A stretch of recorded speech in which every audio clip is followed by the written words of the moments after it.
It's a hot night in my head in the chill of the winter. No, I've been looking hard for a lover disguised as a sinner. No, not a cheater, a redeemer. He's a cold, cold-blooded defeater. It's a hot night in my head in the chill of the winter. No, it's so hard when you're with someone, your heart breaks and it ain't no fun. But I gotta take that risk tonight. I'm ready, I'm ready, I'm ready, I'm ready for someone to love me. I'm ready, I'm ready, I'm ready, I'm ready for someone to love me, for someone to love me.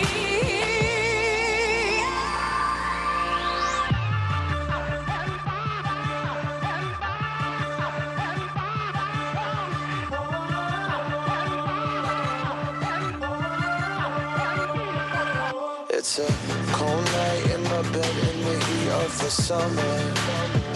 No, I've been looking hard for a lover disguised as a sinner. I'm ready, I'm ready, I'm ready, I'm ready for someone to love me. I'm ready, I'm ready, I'm ready, I'm ready for someone to love me, for someone to love me.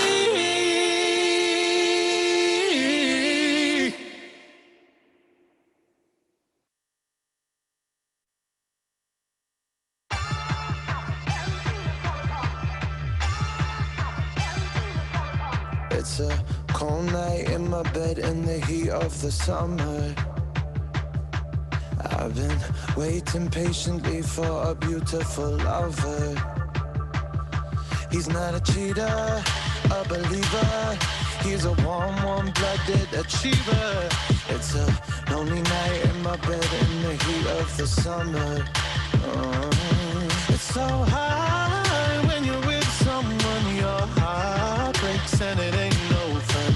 But I gotta take that risk tonight.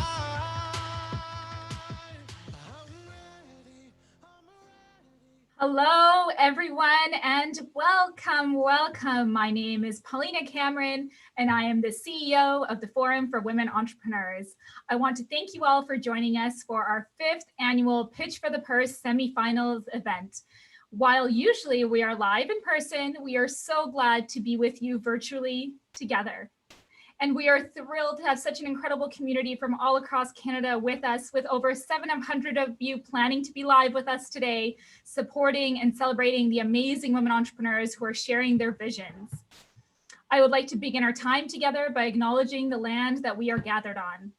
I myself am dialing in from the traditional, ancestral, and unceded lands of the Squamish, Musqueam, and Tsleil-Waututh nations.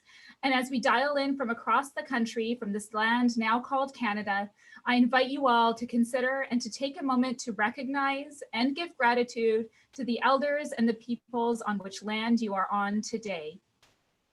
Thank you. For those of you who are new to us, welcome to the Forum for Women Entrepreneurs community. The Forum for Women Entrepreneurs is a registered Canadian charity with the team based in BC, from where we have been supporting thousands of Canadian women entrepreneurs for nearly 20 years with programs focused on education, mentorship, and community.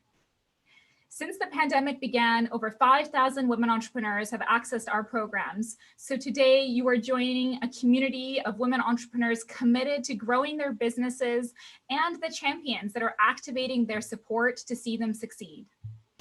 From our free resources like our podcast, weekly community gatherings, and online community, to our hands-on programs including e-series, money moves, and mentorship, we are continuously innovating to deliver greatly impactful, measurable, relevant, and accessible programming.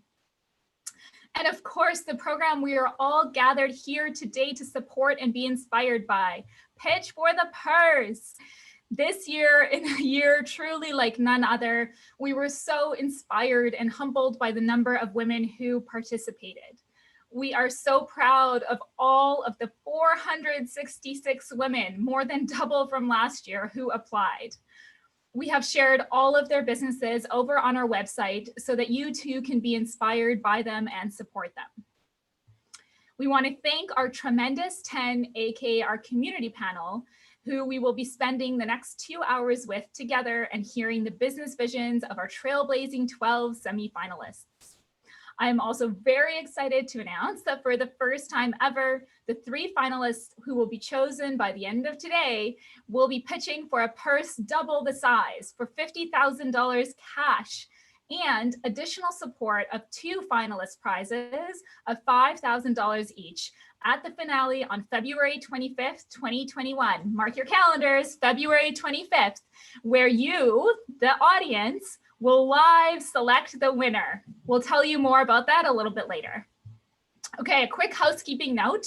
This is where we would typically point out where the emergency exits and bathrooms are, but I'm pretty sure you have a handle of those in your homes. So I will just let you know that for those who would like or require it, closed captioning is available, and you can enable that via the Zoom preferences on your computer. As we dive in, let's take a moment to acknowledge all of our amazing sponsors. Returning as our semi-finalist sponsor and making this event possible, and for his second time round as a semi-finalist coach, is CIBC Woodgundy Alan Bush. Alan, a huge thank you for your continued support, and joining us is Alan Bush himself, who would like to share a few words with us.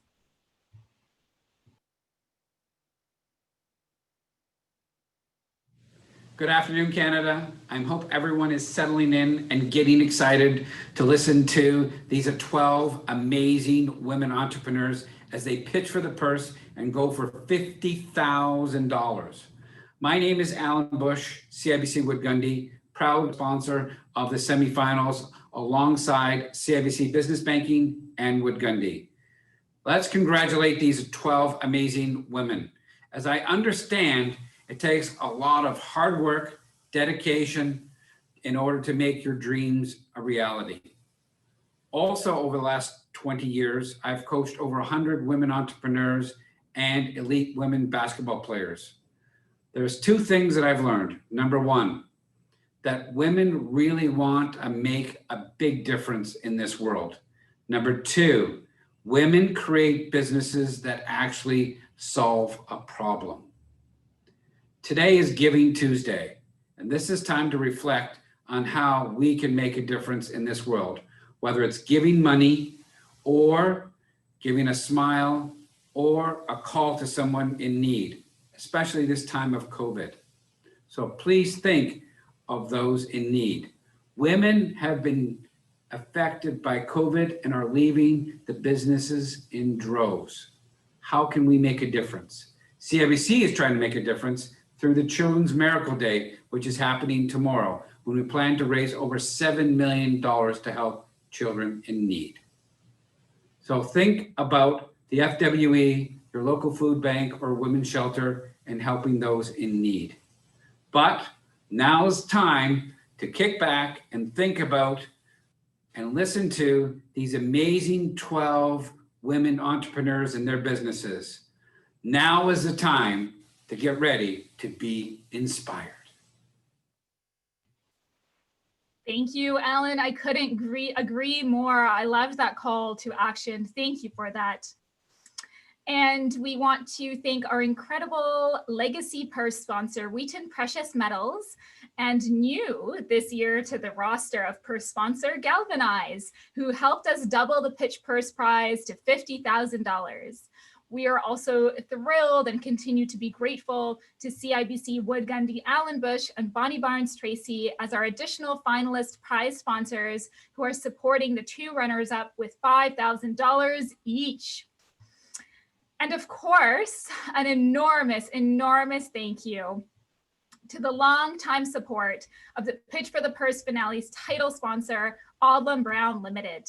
We couldn't do any of this without the generosity of this incredible group, so thank you all. As we mentioned, the Forum for Women Entrepreneurs is a registered charity, and we are activating our very first Giving Tuesday campaign this year. To make it super easy for you to help us support these entrepreneurs, you can text to donate by texting "We Create" to the number 20222. You can donate $10 or $20 and receive a tax receipt right before year end. If you're thinking, hold on, wait a minute, I want to make more impact and I want to give more, you can go to our website, fwe.ca, to donate cash, check, shares, or to explore a corporate sponsorship conversation. The We in We Create stands for women entrepreneurs, but also we together as a community, which is where the magic happens and what this is all about. Your support will allow us to activate and accelerate even more programming for Canadian women entrepreneurs at a time when it is so needed, and to ensure that we leave no woman behind. With that, let's begin our programming by introducing our Trailblazing 12 Semi-Finalists who will be presenting their visions today, followed by Q&A. Each of these incredible entrepreneurs is not only intentionally growing their business, but also making the world better and our communities better through addressing at least one UN Sustainable Development Goal with their business. And as we recognize our semi-finalists, we also want to acknowledge our amazing vision coaches who supported our semi-finalists in their journey to today. Thank you all so much. The power and impact of mentorship is so real, and FWE is so grateful for your time. We would also like to introduce and thank the inspiring entrepreneurial community panel itself, who worked with us on the hard job of selecting the 12 semi-finalists, and will have the even harder job of selecting the 3 finalists at the end of today. And asking our entrepreneurs questions live today will be Michelle McBain, Ali Pejman, and Charmaine Crooks. We are so grateful to each of you. At the Forum for Women Entrepreneurs, we practice community as a verb. And what that means to us is bringing together the supportive community and activating each of you as champions for our entrepreneurs. As you watch the vision pitches today, please consider how you will support them. Share their businesses on socials, buy from them, and if you think that you would like to directly support them as perhaps a partner, procurer, collaborator, investor, we are adding a link to the chat right now where you will be able to identify who you'd like to be directly connected with. While pitch culminates with 3 women receiving the cash, the magic is in the power of community. So please join us in practicing community as a verb together. Thank you, team, for sharing the link. Now, it wouldn't be a live event if technology wasn't not necessarily always on our side. So we've been getting notes that for some of you, the slides aren't working and you aren't able to see them. Hang tight, we are working on it. The good news is that the most important piece of this event in terms of technology, aka watching our entrepreneurs, is working top notch. So we'll sort the slides, but in the meantime, we are about to begin. So I will remind you of our format. We have 3-minute vision pitch, then 3-minute live Q&A, which we will repeat 12 times. Then we will sit tight together with some great announcements. And yes, DG Traxy will be back for about 10 to 15 minutes while the community panel deliberates. And then we will come back to announce the 3 finalists. Okay, we are about to begin. I see all of the love pouring into the chat. I'm going to take a second to check in here. Everyone is wishing best of luck to you semi-finalists. Oh my goodness, Amy Crothers, thank you so much for texting in your donation. We so appreciate it. You're such an incredible champion on our gala committee. Alan, oh, so much love for your message and for your support. So much cheering on. So many people saying how inspirational this is. Okay, I'm getting all the chills. Let's not make our semi-finalists wait much longer because they've been hanging tight and are just so ready to share their visions with us. Okay, I'm looking over at my tech. Oh, Katrina Carol Foster also donated. Thank you. Okay, we're going to begin. Tech is looking all good. I'm getting the thumbs up from the team here. We're going to share some good behind the scenes on our Instagram later from our setup here. So without further ado, I am so excited to welcome our very first semi-finalist to our virtual stage, Melody Reynolds from Elate Cosmetics.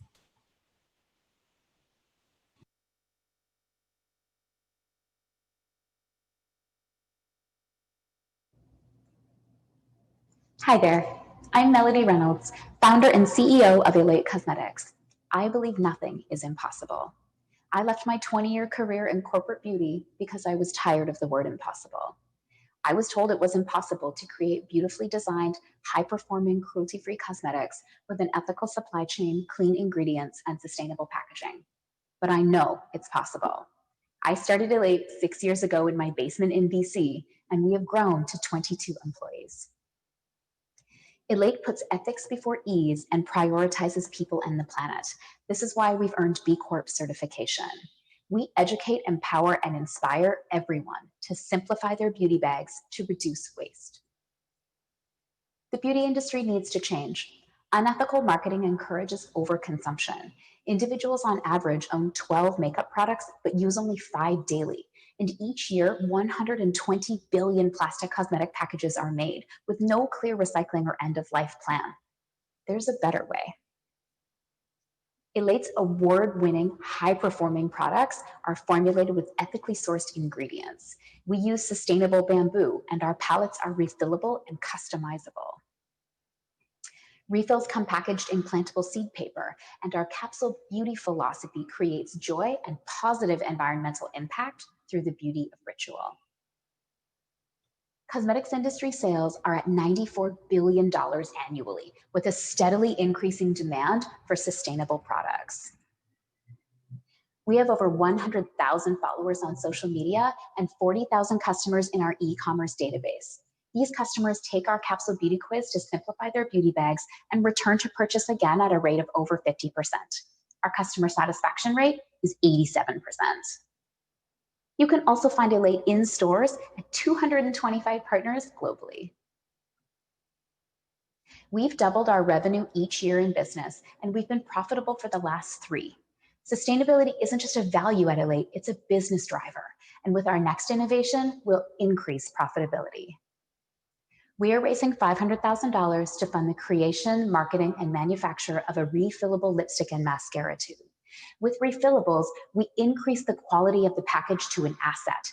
Packages as assets increase customer loyalty and reduce costs. With packaging being the bulk of product expense, we save money and the planet.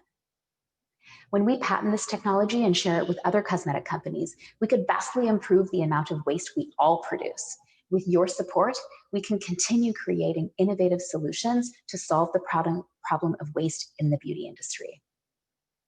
Let's challenge the status quo, rethink sustainability, and change the world, one lipstick at a time. Thank you so much. Thank you so much, Melody. Love the comments coming in around it, and we're going to pass it right over to our community panel. Ali, over to you to begin. Thank you very much, Melody. That was excellent presentation. Obviously, the look and feel matches my sweater, which is great. I'm not obviously in tune with all the makeup. I do paint my toenails, but there's 2 themes that I saw in here. 2 points that I want to ask you about. One, you talk about changing the person's makeup bag, asking to reduce. So how do you filter that into your, your sales equation to your consumer? And then the second part of it was your patent pending process. If you can elaborate on those 2 themes for me, that'd be really helpful. Absolutely. Thank you so much for that question, Ali.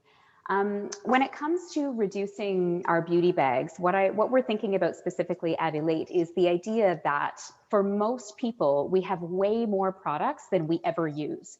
And so that actually creates a bit of a mind clutter. So it's not only clutter on your counter, it's clutter in your mind. And it actually prevents you from purchasing items that you would potentially use in the future. So when we talk about simplifying beauty bags, what we mean is that instead of owning 12 items and you only use 5, we want you to have those 5. We want you to use them till they're gone. And then we want you to come back and repurchase, which directly leads into the innovation of more sustainable and refillable products. With refillables, we create that customer loyalty because once they use that lipstick or mascara up, instead of going somewhere else, we know they're going to come back and buy ours because we not only have that brand loyalty, but because we also own that package that they're going to use. In terms of patents, it's actually really at the idea stage right now. We have an engineering team and a design team working on a special mechanism. I'm really about the user experience, and I recognize that I'm a human being. You're a human being as well. And one of the things that we have in common is that we're creatures of habit. We don't like to change the way we do things. And specifically because people have been putting on makeup in the same way for at least the last 50 years since the invention of the plastic swivel lipstick tube, we know that we don't want to make people change their habits in order to be more sustainable. We want to bring it to them in a way that means they can continue doing things the way they love to do them with a product that they love to use that's better for the planet. So the patents that we're looking at is really about the mechanism for the refill. And the hope to be able to share that with other companies was really inspired by my love of Tesla.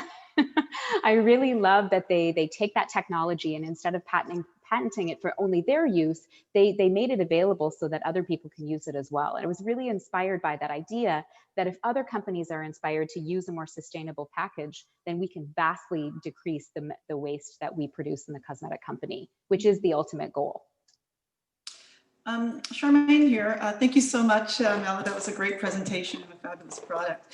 Just a quick question around your customer acquisition strategy. Perhaps you can maybe speak a little bit more about that, as well as speak about the pricing and how accessible that the pricing is as well. Amazing. Thank you so much, Charmaine. I really appreciate that question. When it comes to acquiring customers, we're a digitally native brand. So from the very beginning, we were online. And I heavily, because at the time I had zero marketing budget, very heavily relied on word of mouth and social media. So we started developing an Instagram following based on the idea of creating community around the beauty of ritual and creating community around this idea that you can simplify what you have in your beauty bag and feel fantastic. So acquisition strategy from the beginning has been find our community online, bring them into our social channels, and then funnel them through to our website.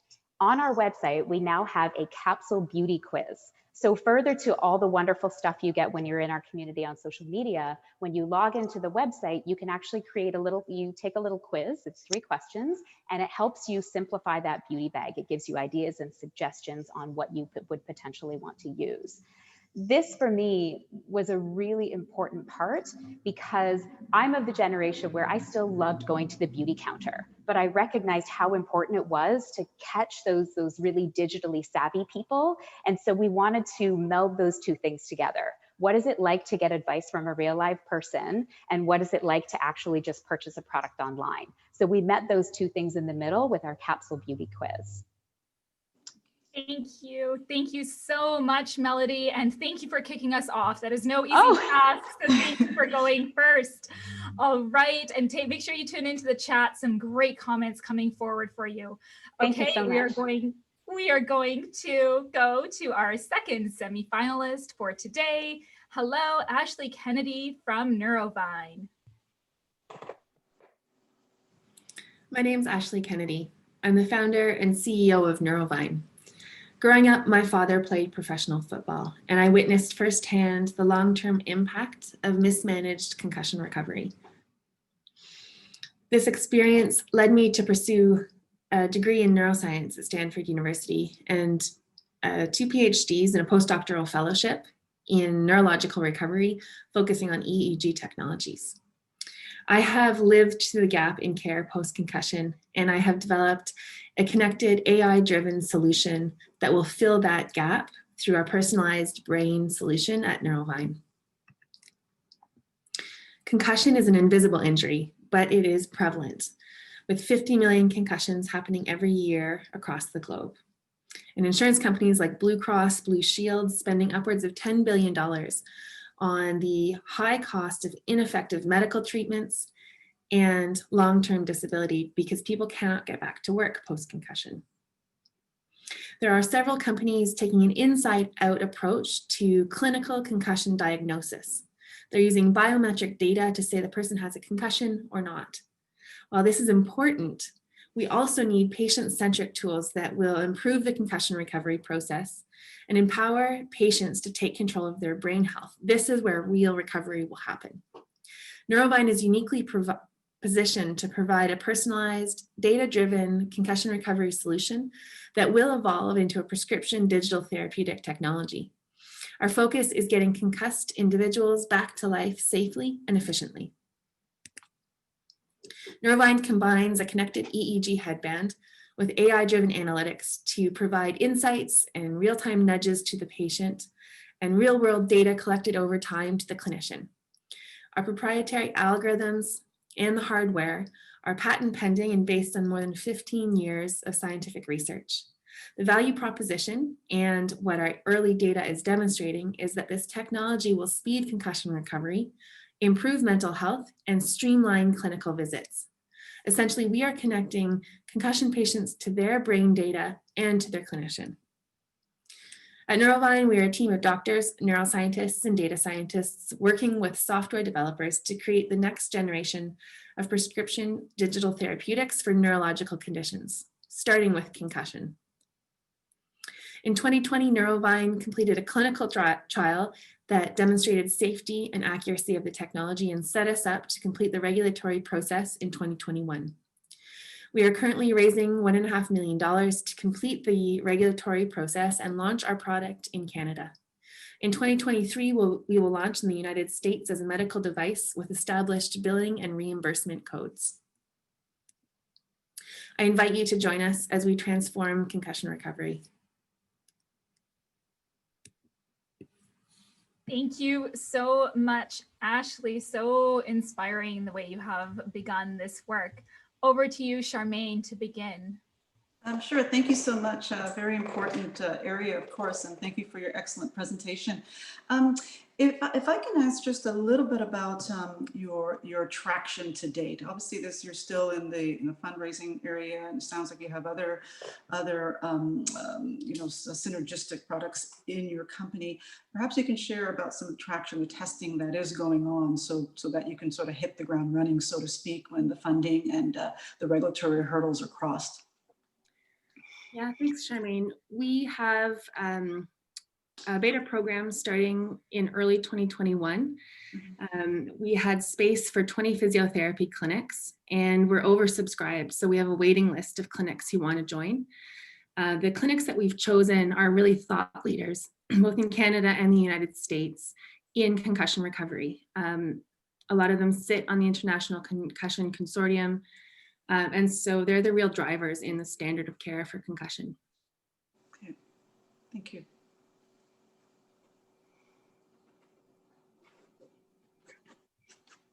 I have a question, or I don't know if... No, I can go actually. Yeah, hi. Great job, Ashley. Good to see you, and congrats again on your progress. Just wondering, how do you think about the marketing of your product? Do you see it as marketing direct to the consumer and bringing leads to your clinics once you're at scale, or is it really about getting the therapists on board and they will then prescribe it to the patients? It's two-phased, Michelle. The first phase is marketing direct to physiotherapists. And so we've started that process already. Our partners, those 20 clinics who are in the trials, as I mentioned, are the thought leaders, and that's who other physiotherapists go to understand which technology they should be purchasing. So that's our first market. As sports get up and going again, we're looking for branding opportunities with professional sport. As you know, this is a major problem with pro athletes, and athletes have done an incredible job coming forward and really talking about their brain health and the importance of proper recovery. So as we launch our second phase of marketing, it will be directly to consumers with the support of professional sports. And we've already identified those key kind of partners in the sports world. And will the therapists need a lot of training to use the tool, or is it pretty you'll send them a box and a video and they're up and running? Yeah, it's fairly straightforward to use. My co-founder is a physician, and so we really are sensitive to time of our clinicians. And so the clinician web portal is very easy to use. We present the relevant data, and if they want to dig deeper into some of the more fine details, they can do that as well. So we provide an hour onboarding session with each of our physiotherapy teams, and that's all they need. If I can ask a follow-on question, please. So maybe you could share with us how this, very briefly, how it differentiates from other types of products in this area. Yeah, I'll answer really quickly. Yes. We're empowering the patient to take control of their brain health. The other solutions are clinic-based, and that's not going to heal someone's brain. It needs to be the person that drives that. Thank you. Thanks. Thank you so much, Ashley. Well done. Well done. Really appreciate that. Okay, we are moving to our third semi-finalist now. We are going to be hearing from Michaela Wujick and Naomi Blackman from Alder Apparel. My name is Michaela Wujick, and I'm a 3-time National Geographic Explorer and Elite Certified Sustainability Consultant. And I'm Naomi Blackman. I'm a fashion marketing leader with over 10 years of experience in digital marketing and brand building. When I was working and traveling abroad, I was constantly frustrated by how outdoor brands engaged with women. From a product level, I was tired of choosing between shrinked and pinked options or just leggings. And from a values level, it was really frustrating with a narrow depiction of who and what equaled outdoorsy. And when we started talking about this, I realized that despite being a camper, a hiker, and a snowboarder, I still felt like I was being left out of the conversation as well. And the more women we spoke with, the more we heard this echoed back to us, particularly amongst women who aren't extremists, but who love the outdoors. We started Alder as an alternative to the exclusive outdoor giants of today. Alder is an inclusive, welcoming outdoor apparel company for all women, not just the select elite.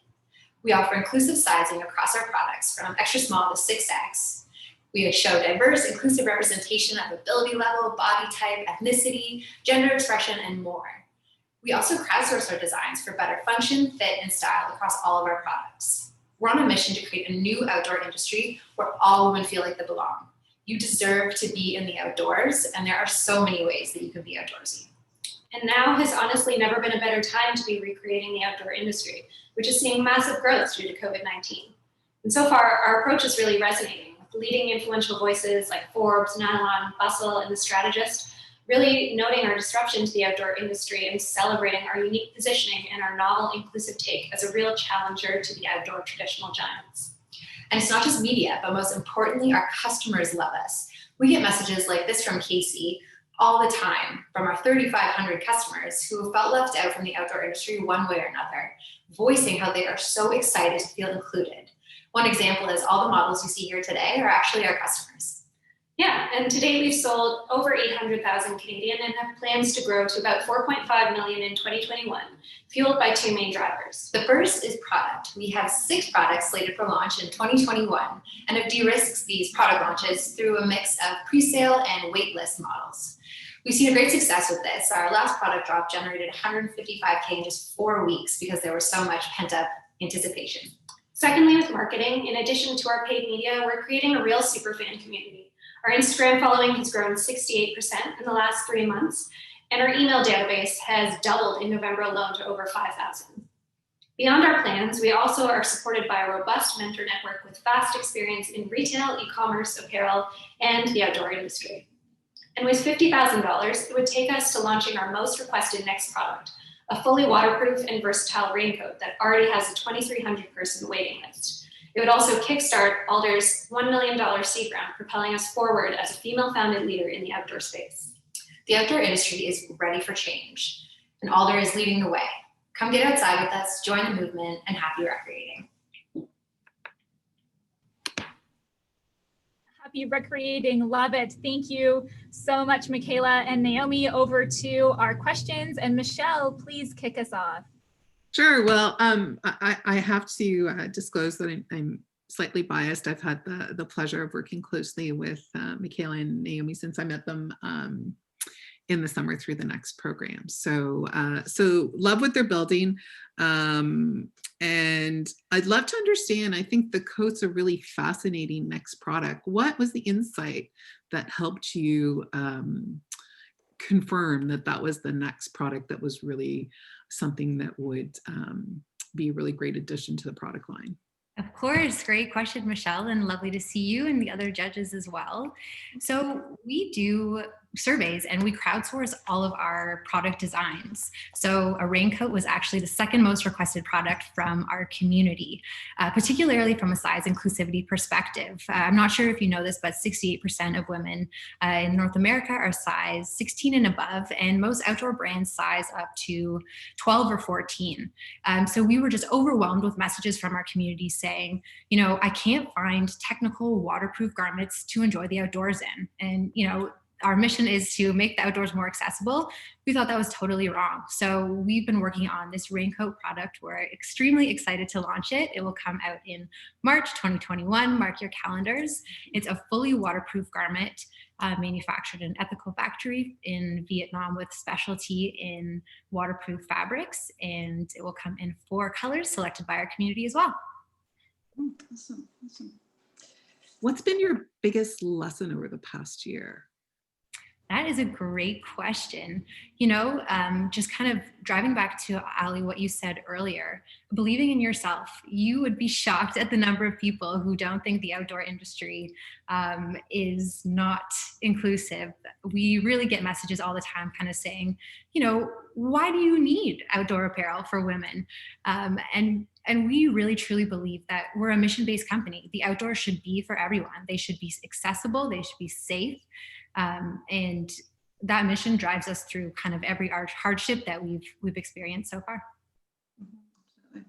Maybe I have a follow-on question. First of all, congratulations. What a great product. Thank you so much. Yeah, you're welcome. Just a question around your global growth strategy. Maybe you can share that with us, please.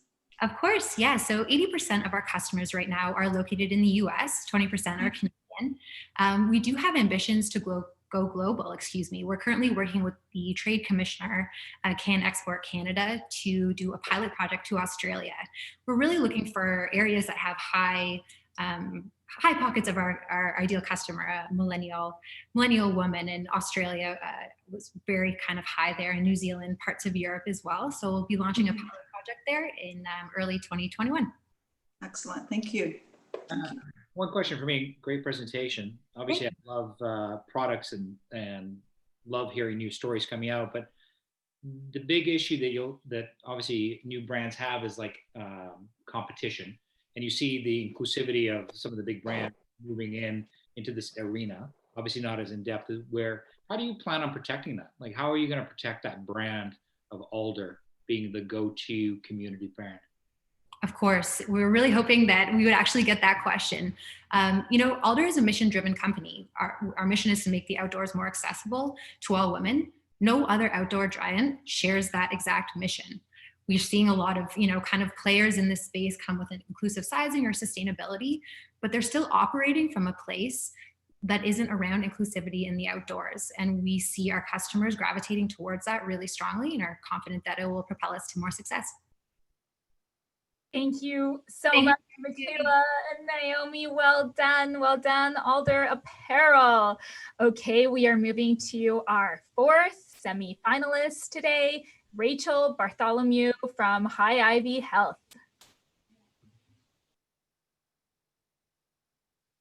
Hello, my name is Rachel Bartholomew and I'm the founder of High Ivy Health. When I was diagnosed this year with cervical cancer, I found out that I was going to need surgery and radiation that was directly going to impact my pelvic health for the rest of my life. And when I reached out for advice, I found out that I wasn't alone.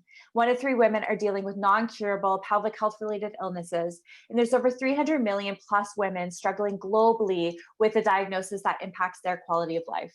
Our women are given ineffective rehab options, which actually haven't been upgraded since 1938 and are causing our girls further surgeries and doctor visits and costing our healthcare system over $90 billion. At High Ivy, we wanted to create a full pelvic rehab system to help provide effective rehab for women while supporting clinicians with accurate data to track their patients.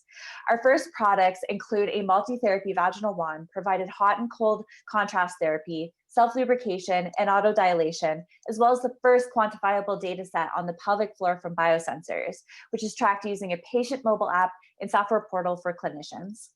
Our testing and research show a decrease in vaginal dryness, pelvic pain, and vaginal stenosis, and an improvement in incontinence for patients, while helping clinicians reduce the cost to treat patients, time to clinical outcomes, and improving access to care. We're the only device on the market collecting data with sensors, connecting patients to their doctors virtually, and providing holistic treatment.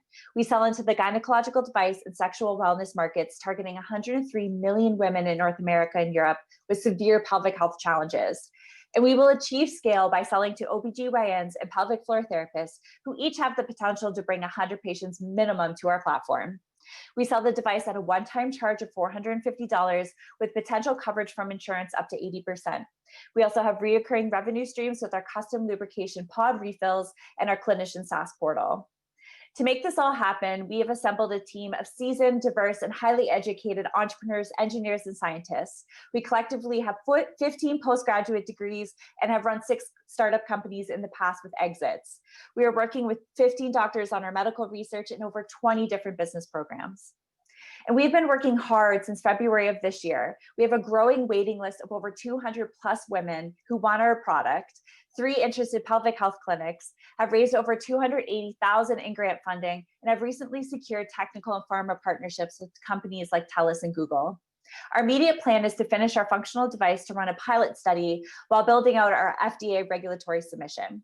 Next year, our plan is to raise a seed round, set up our North American manufacturing, and have a full product release with a target sales of 1,000 devices. The FWE pitch for the purse funds will help us pay for the regulatory submissions, secure Canadian manufacturers, and finish our patent filings. Please join us and help us make women happier and healthier down there and everywhere. Thank you. I am so signed up for that, Rachel. Thank you, thank you. Okay, we're going to begin our Q&A, and Ali, you will be beginning us. Thank you. Great. You did an excellent job. I love the way you kind of outlined the problem and then how has it been updated and you're going about it and you address the target market.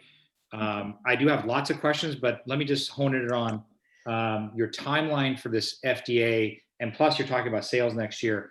I mean, yes. I'm not exactly in the biotech space, but I know FDA approvals take time. So run us.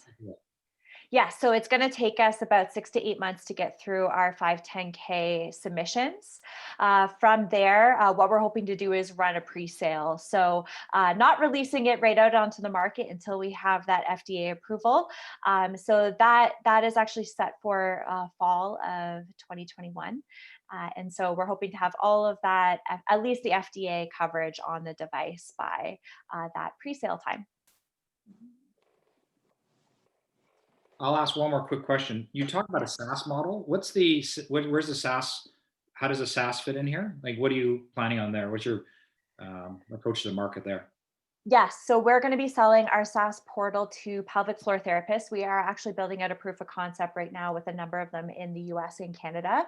Essentially what they're doing is they're able to control the device remotely from their offices. So that expands their ability to treat patients globally, which is amazing, from anywhere in the world. And so what we're trying to do is actually help with that follow-up process and continue the clinical outcomes that the pelvic floor therapists are looking for. And they will be subscribing to the software for $99 a month. And just to jump on that, because Ali asked both the questions that I was also thinking, maybe a little bit more on the revenue model as well. For sure. So we are right now just going to sell the device as is. We have in our pipeline additional module add-ons. So we are actually working on both clinical add-ons that would be used in the clinics themselves by OBGYNs and pelvic floor therapists, but we're also working on pleasure-based modules. So we're going to hold the hands of our women to graduate from the therapy over into the sexual function market. So working on a number of things there. Those would run anywhere from $50 to $100 for those add-ons. We also have pods that go into the device. So right now, just lubrication, but we have secured a partnership in Italy with a pharma company, which will help us with pain relief, hormones, and a number of different things that can be implemented through these pods. And those are sold in packages of 12 for $20.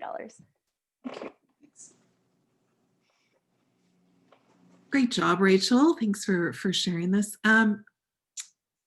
3, 4, 5 years from now, what do you think Hy-Vee is going to look like? Will it be sold to another company? Are you going to add other products? Where do you want to take this? What's your vision? Yeah, so my whole goal with this, and I'm looking for the timer to make sure I get this within that time. I want to bring more data. I don't want to go to the doctor anymore and say, I've peed this much, because saying that much does not help anybody. So I really want to bring this to a quantifiable way that we can actually treat women and make better outcomes for us.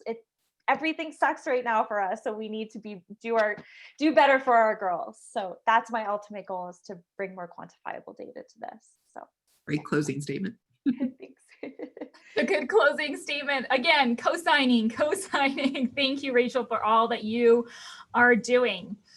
Okay, we're taking a very, very quick break right now from our semifinalists to give them a moment to take a breath. And we are going to hear from our first finale mentor, Sophie Gupta.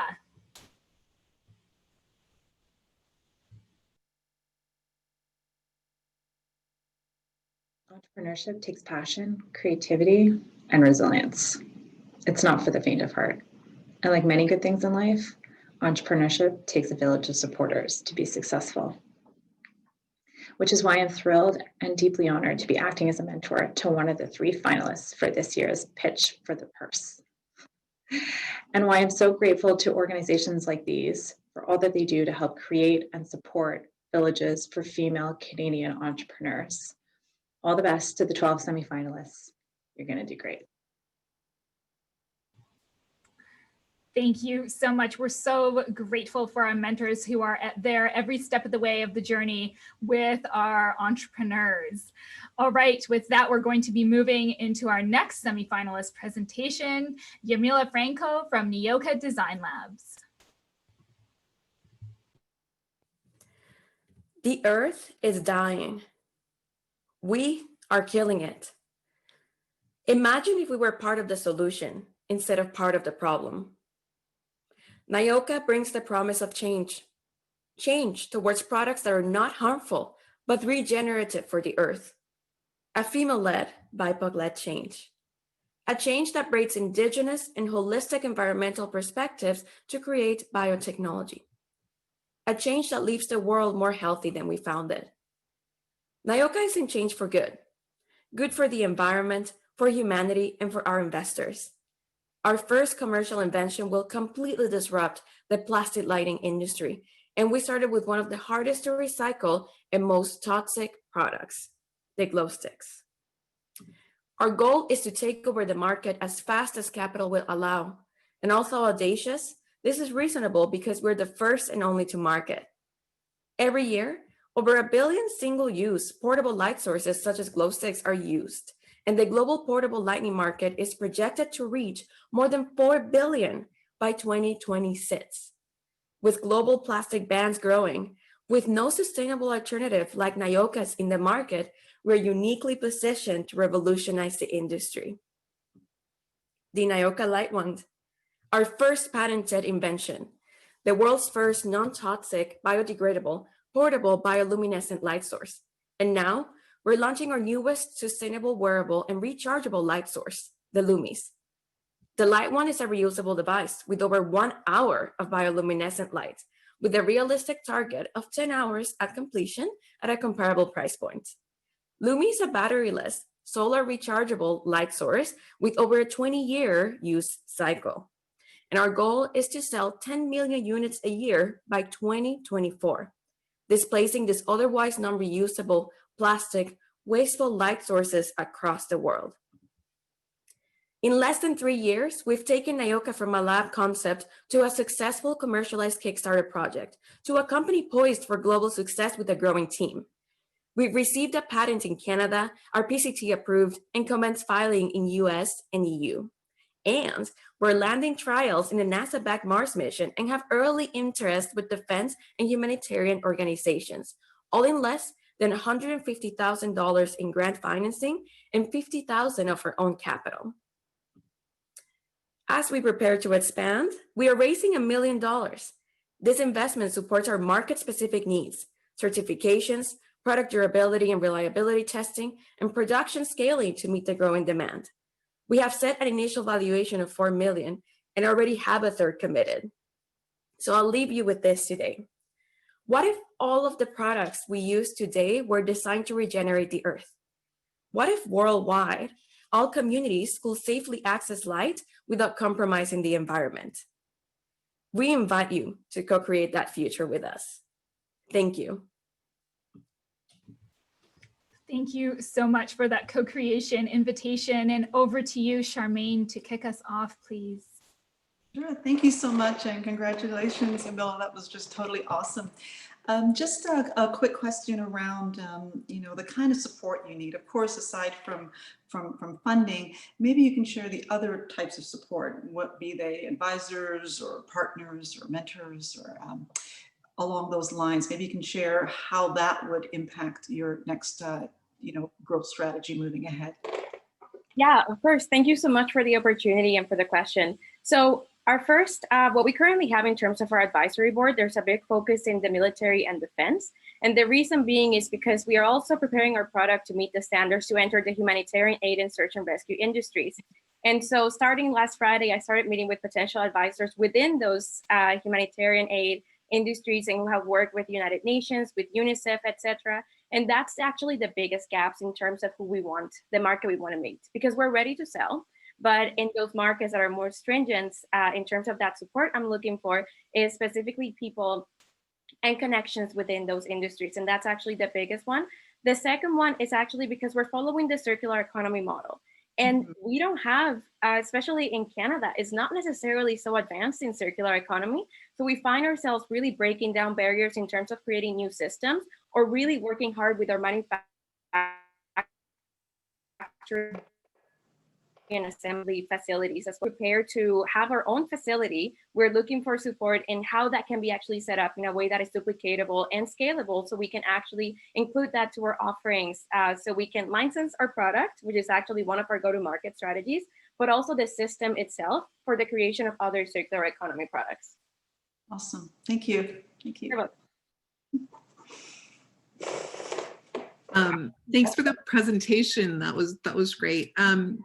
The two markets are very, very different though. So help me understand how within a small startup you're going to manage, and my dog obviously likes what you're doing too, how you're going to manage doing two very different things with two very different go-to-market processes. Yeah, what is really interesting is that the requirements for certifications are very much identical for both markets.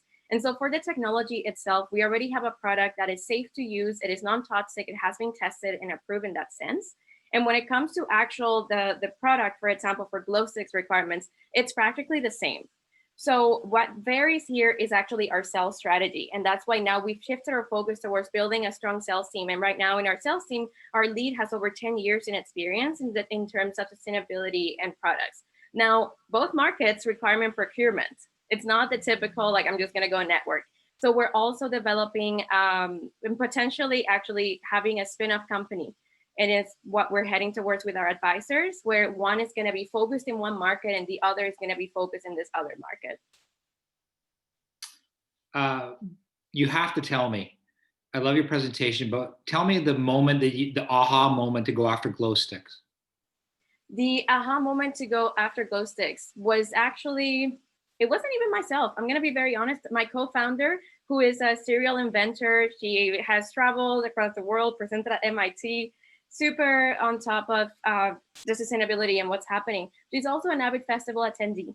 And so when she realized that there was a lot of waste from glow sticks in music festivals, and then when you look at parents and you look at Halloween, and then when she tried to actually change this problem, we also realized that glow sticks couldn't be recycled.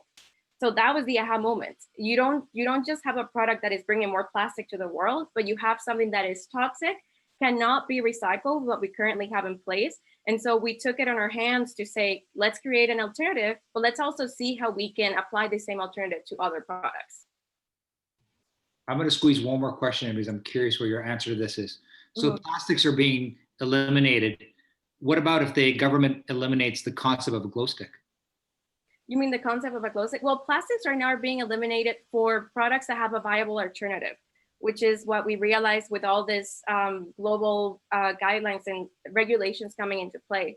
And so in our case, we don't necessarily even have a glow stick per se. We relate it to glow sticks, that's what people know, but on its own, it's a bioluminescent product. It's a light source.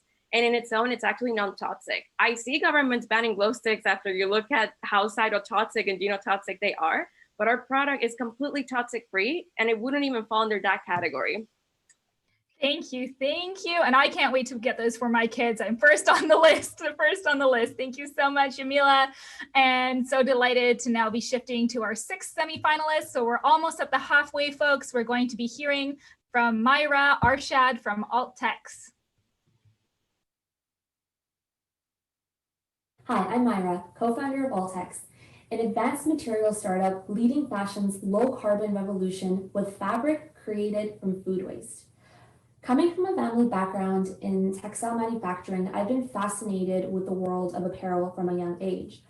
As I would soon find out, though, fashion is the second most polluting industry on the planet. But more specifically, the largest and most polluting subsector of this industry, polyester, something 85% of us are wearing right now, is the leading culprit behind fashion's carbon footprint. Despite this, polyester lacks truly sustainable alternatives due to its specific durability and mechanical requirements, and we think it's time for that to change. At Alltex, we're creating a circular polyester alternative engineered from food waste. Here's how the waste to wardrobe model works. The process starts with post-industrial food waste donated by food processors. Through our novel process, we synthesize the sugars in the waste into a textile-grade bioplastic yarn. Contract mills then weave the yarn into the Alltex fabric, which is sold to fashion brands. The final piece of clothing created by the brand is carbon neutral, biodegradable, all while offering polyester's beloved physical qualities. More importantly, the environmental impact of a single shirt created with Alltex fabric diverts 1 kilogram of food waste from landfills, 9 kilograms of carbon emissions, and 4 kilograms of microplastics from polluting our oceans. Now, there's other sustainable fabrics on the market in the natural and semi-synthetic textile sector largely, but the only widely adopted alternative to polyester is recycled polyester, which is facing greenwashing criticism as it still has no disposal solution and it continues to contribute to microplastic pollution. Competitively speaking, Alltex is more sustainable than any other synthetic alternative, offering brands a competitive advantage while still being cost competitive owing to our cost-free feedstock. It's a long way to go, but 1 year into the journey, we've attained 8 letters of intent, we've secured 6 cost-free food waste suppliers, over $100,000 in non-dilutive funding, and have created our first yarn prototype. Within the next 6 to 12 months, the 50K will enable Alltex to lock in our IP, begin prototyping our fabric with our mill partners, and purchase the materials and machinery required to begin pilot manufacturing, all of which will enable Alltex to fulfill our letters of intent, unlocking a projected $1.2 million in revenue. But it all comes back to this. By 2050, the fashion industry is expected to account for 1/4 of our world's carbon emissions. We have the technology to change that. So I hope you'll join our female-led team of scientists and entrepreneurs on our journey to revolutionize fashion. Thank you so much, Myra. And Michelle, can you kick us off, please? Sure. You know, what a great idea, and congratulations on this development. I work in industries where sometimes change doesn't happen unless something's legislated. So, you know, the early adopters are obviously the folks who believe in it, who want to make a difference, who'll pay more for it.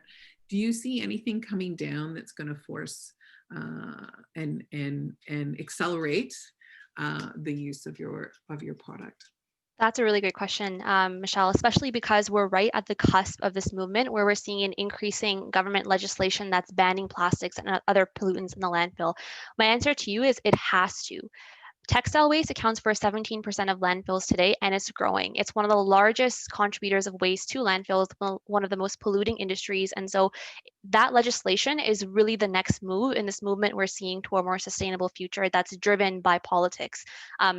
When you look at the trends that are happening, the short answer is it just has to, and it will. And we're seeing signs of that from other industries that will spill over into fashion.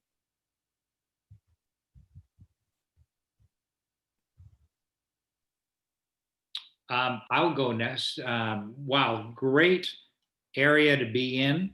Obviously, you're on point. There's so many resources in terms of in Canadian textiles from the successes we've had. Can you just describe the competitive landscape that you face? Like, are there other companies doing it, and what's the risk associated with someone getting there first versus you? Yeah, really good question. So this industry is growing. Sustainable fashion has been growing 500% over the past 5 years, and there are a lot of material technologies that are emerging. What I'm really trying to highlight is the largest subsector of fashion manufacturing, which is polyester, lacks sustainable alternatives. So our competition here is really limited. The only widely adopted solution to polyester, recycled polyester, is still not very sustainable. You can walk into H&M right now and buy a $15 shirt made of recycled polyester. And there's still a lot of issues with it when it comes to sustainability, including microplastic pollution and lack of recyclability or disposal. So we are really one of the only alternatives to synthetic fabrics and polyester. What differentiates us from the other competition is we mimic polyester very closely. So what that means is our plastic is able to fit into the existing supply chain manufacturing industry of polyester to create anything that you would be creating with polyester. So that's how the technology differentiates, and there's nothing on the market right now that is getting close to polyester's performance. That's fantastic. Thank you. Really, really fantastic, and obviously a really lucrative marketing and growth area for sure. Maybe I'll just take it a little step back here, just regarding where you will grow in the next few years, and how this funding would really help you get to that next level. But even after that, where do you see yourself? Yeah. So right now where we're at is we have proved our science out, we've proved the novelty out, and we've created our first prototypes of the yarn. Our next steps are to fulfill our letters of intent. So we have 8 LOIs from North American brands that have agreed to launch this product alongside us with co-branding partnerships into the market with a really tight control around the language and the value proposition. And so what we need right now is to be able to lock in our IP and to begin piloting this at a pilot scale in order to be able to create those fabric swatches and prototypes so we can really create clothing out of this. Those LOIs will lock additional 1.2 million in revenue projected, which is then going to allow us to further fuel this. And the end goal really is to be B2B and take our resin and plug and play it into the polyester manufacturing industry so we can truly replace polyester in the future. And that's kind of the long-term goal here. Thank you so much. Thank you, everyone. Thank you, Myra. So great to hear that big vision. And I loved over in chat, Michaela and Naomi saying they can't wait to collab with you and Alder Apparel. Love it. I love that. I'll call you guys.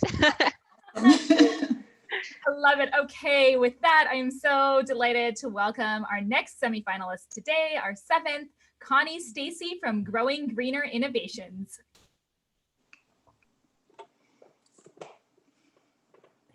My name's Connie Stacy.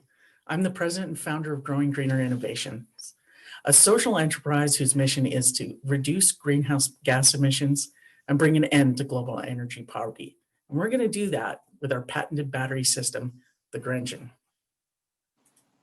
What, you might ask, is the magic of the Grandgen? Well, what a lot of people don't recognize is that battery energy storage systems have a really high installed cost. And that's because of the number of technicians, electricians, and engineers that have to touch that system. The IFC has reported the average install cost to be more than $2,100 per kilowatt hour. The Grandgen's patented system allows us to install systems with little or no technicians at all. This reduces our average cost of install down to $500 per kilowatt hour. For our industrial customers, that gets to allow us to do some pretty cool stuff, like time of use management, peak shaving, voltage optimization, and more. Some pretty cool technology that battery let us do. For our customers, such as this one on the left, it can mean systems pay themselves off in under 3 years, a reduction of 50% or more of their electrical bills, and more than 30% reduction in their greenhouse gas emissions. Whoa. Is there a market? Well, the global experts say that the global energy demand is going to increase by 57% between now and 2050. That's 13,700 terawatt hours. In batteries, that's like a gajillion. Our 2021 sales funnel has already kicked off. We've had a small successful project with the UNDP in South Sudan. We've already commenced our first contract with the Canadian Department of Defense. We have a signed letter of intent from a large Canadian municipality for a demonstration project of more than $10.5 million, and 2 pending projects waiting for review by the federal government with 2 proud Indigenous bands on the East Coast for more than $25 million. And that's just the tip of the iceberg. Can we pull it off? Survey says yes. We've been fortunate to win a number of awards over the last couple of years, including a US Department of Defense Innovation Award, the Inventors Building Smarter Cities Award, World Changing Women List, the Cannies Product Innovation Award, just last week, the CEO Semi-Finalist Award, and in the last couple of days alone, we've been nominated for 2 more, including the Governor General's Award for Innovation. And our team is even better. We're fortunate to boast some of the best and the brightest in the battery business, folks whose PhDs are centered solely on the optimization of battery storage systems. Can we do this? Yes, we can. Thank you. Love the confidence. Congratulations, Connie, and all of those awards. Okay, moving into our Q&A. Ali, over to you, please, to kick us off. Oh, I'm first. Okay, that's a great presentation. Can you just, your key to success is obviously the penetration of the market, installation costs, saves consumer some time, but can you just describe how that sales cycle worked? Because you talked about a pretty big contract, and I've been looking at your website at the same time as your presentation. So describe that, how that works for you guys. Sorry, can I clarify, when you say sales cycle, are you looking at how we're developing our funnel, or are you talking about the process of like the sales funnel? Yeah, well, more sales funnel, fine, but like, how do you approach the customer? How long does it take for them to, like, Sure. What is the buy-in? Like, what's the buy-in for the customer? Because you're eliminating a huge obstacle, which is usually installation, but tell me. So interestingly, one of the things in this space, and one of the reasons we're focusing mostly on the industrial side right now, is that there's actually a lot of folks that don't actually even know this type of technology exists. So there's not a lot of competitors in the market. They're big, and they're names people have heard of. But when you go and you talk to an industrial customer, you say, well, we'd like to talk to you about peak shaving. They go, what? So usually there's quite a lot of openness to learn more about it, especially when we talk about the fact that we enable people to be cash flow positive right from the onset of a project. So we've been using, like, to get our funnel rolling, we've been mostly focusing on the supplier diversity programs. So WEB Canada and CGLCC and GLCC down in the US and so forth. And what that does is got us in front of a lot of big Fortune 500s, as well as other groups where we're able to go in and talk about what we can do for their business in terms of lowering their electrical bills, leveling their electricity load, and then lowering their GHG as well. All doing that while being cash flow positive. Thank you. Well, you've certainly done an excellent job, and congratulations on all your awards to date. I'm sure that there will certainly be more to come in this very important space and the incredible work that you've done. Maybe I can just ask a little bit more around some of the global expansion plans. As you move, clearly there's a lot of interest, and to be able to expand globally will certainly take more heavy lifting and the team and capacity, et cetera. So maybe you can speak about that and how this, these funds would certainly change that for you. Yes, absolutely. So one of the things we're doing is we want to stay as the manufacturer. We're not looking to be a distributor. So in the short term, as we're building the market and building our brand, yes, we're a bit more involved with the direct consumers, but we've already built some early relationships with some major engineering firms. So SNC Lavalin is actually our partner on a Canadian Department of Defense project right now for Pop-Up Cities, their sustainable camps program. And they've also expressed interest in a number of our overseas projects already. So our long-term goal is to partner with some of those big firms that then can take the technology, answer those on-the-ground questions from clients, and oversee the project installation. Okay, excellent. Thank you. Thank you. Thanks for the presentation. It was great. And what I'm trying to assess, and I don't see it on the website either, what is the unique innovation of the battery? That I can't get my head quite around it. Yeah, you bet. So actually, we don't usually talk too much about the tech because usually people gloss over. But basically what happens is most of the time when you're building a battery system, the engineers have to go and determine the specific load, start predicting how much energy you're going to use at any given time, all of that. And instead what we do is we program a PCB board, is where a lot of the tech comes, that it can dynamically respond to both load and to a changing environment. So voltage, current, and so forth. So it's much more of a plug and play, hands off, whereas in other systems, you have an electrician touching every single battery. Okay, that's what clarifies. You. Thank you so much, Connie. Love the nitty-gritties of that. Amazing. Well done. Well done. Okay, we are moving into our 8th semi-finalist. Excited to hear from Delphine Marinero from the Latte Co. Hi everyone, I'm Delphine, president and co-founder of the Latte Co. Dairies have always been considered a staple in infant and toddler nutrition. But a growing number of allergies, health, and environmental concerns call for a shift to plant-based alternatives. However, most non-dairy options lack in important nutrients to sustain child's growth. This is why we have created the only formulas on the market made with the best real food organic ingredients, which provide over 22 vitamins and minerals, calcium, iron, and proteins. Bebe Latte and Kiddo Latte are dairy-free, soy-free, corn-free, and zero added sugar. Our mission is to help moms provide the best possible nutrition to their kids. I'm a lawyer and I studied naturopathy for the benefit of my family. While being involved as a naturopath in my community, I've noticed how many mothers and their children had issues with dairies. After many researches, I realized that there was nothing on the market which was dairy-free, but also healthy and nutritious. This is how the idea of creating my own formula was born. I knew I had to have this for my own kids, but also the growing community of mothers around me. So I stopped my private practice to dive 100% in it together with my husband. 3 years later, we have a loyal and growing customer base who rely on us. Here's how we got there and where we're headed. We did a 3-month pilot of fresh meat deliveries in the Montreal area. Interest was strong, and 2 friends joined me in the business. For 2 years, we did R&D on a powdered version with a team of nutritionists, pediatricians, and biologists. With Health Canada approval, we launched in August of last year with a patent pending for the use of some key ingredients. We're going to close 2020 with over $600,000 of sales in 12 months.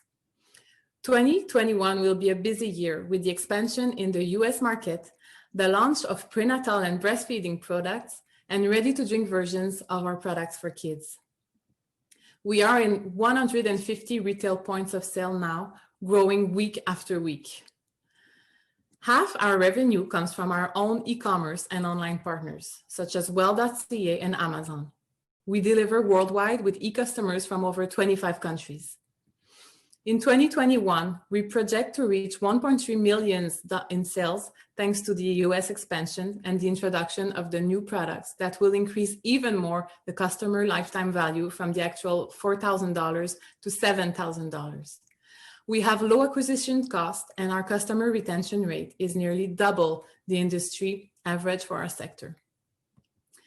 Thank you so much for this opportunity. Thank you so much, Delphine, and we'll now move into Q&A with Charmaine kicking us off, please. Sure. Thank you, Paulina, and congratulations, Delphine. That was just amazing. What a great story. What a great story you have. Just a real quick overview, perhaps, of the competitive marketplace. Maybe you can just share more on that aspect for us. Thank you. Thank you. Great question, Charmaine. So yes, we're not alone. It would be a problem if we would be alone. So the formula market is quite crowded, but the plant-based formula is not. So especially being whole food like we are the only one. There is a few other brands who launched, but they are not whole food, or they use other allergen source protein, just for example, almonds, soy, etc. So we are really the only one who is plant-based, whole food, and no allergen ingredient. Merci. Thank you. Merci. I'll ask a quick question here. I have a two-part question. One is, what made your decision to go on Amazon, and how did you think that was going to impact your branding as a broader picture? And then a small point on your patent. I'm not sure I quite understand how you're going to patent ingredients. Yes, thank you. Great question. Well, Amazon for me was a natural way to go to be available online. We know how huge is Amazon right now. So we have a strong online market. So we sell directly to consumers on our website. But we thought that Amazon would give us a greater visibility and would easier access from people worldwide. So we are on Amazon.com as well. Concerning the patent, it's not really patenting an ingredient exactly. So it's more about the use of some key ingredients for children's nutrition. So it's very specifically about the use of the ingredients for a specific age range. So for example, there is a red algae that we're using, and we are the very first company using this algae in a food product for children. It's an algae which brings all the calcium and the magnesium to higher level than, for example, cow's milk. So it comes from this algae, and we are the first one. So we have a specific L blend that we call, it's a mix of superfoods containing this algae, and this is what we are patenting. Thank you. From a revenue model point of view, I see you have both. You can just buy, I guess, a certain amount or a subscription. I'd love to hear how the subscription side of things is going. The subscription? Yes. So we launched a subscription model almost at the same time as we launched the product, because that's part of the vision. You know, it's something that once the child is gonna start consuming it, we're gonna need to buy a few jars a month. So we put it in place from the very beginning. So it's 3 jars, because that's more or less the average, 3 jars per month, and they save on the shipping, and they save also per jar. So we have a list of loyal customers who did the subscription from the very beginning for their babies, and they keep it with the next product for the kiddo latte and so on. So it's working very well, and I think it's also making them feeling safe that they're going to receive it every month, even if they, for example, they forget. You know how mothers have so many things in mind, so they don't have to think about it. It's just going to be delivered to their door. Awesome. I love that. Whatever I can click once and it's always arriving. So in there now, if you can feed me too, that is amazing. Thank you so much, Delphine. Thank you. All right, we now have the opportunity to meet our second mentor for the Pitch for the Purse finalists and the finale. I'm excited to welcome Nanon Degas Bobian Matrique. I'm excited to be a mentor for the Pitch for the Purse finale. 466 women applied from across Canada. So now we have 12 unbelievable semi-finalists. Sponsorship, mentoring, and education are all key to the success of entrepreneurs. And that's why I'm so very excited to be helping them and accompanying them on part of this journey. Thank you so much. And I know you've been such a long time supporter of this organization. We are so grateful. All right, folks, we are about to watch our 9 out of 12th pitch. Can you believe it? The time has been flying. I see so many goosebumps and excitement happening over in our chat. All right, we are excited to welcome our next semi-finalist, Eve Laird and Sarah Cartwright from Eve's Crackers.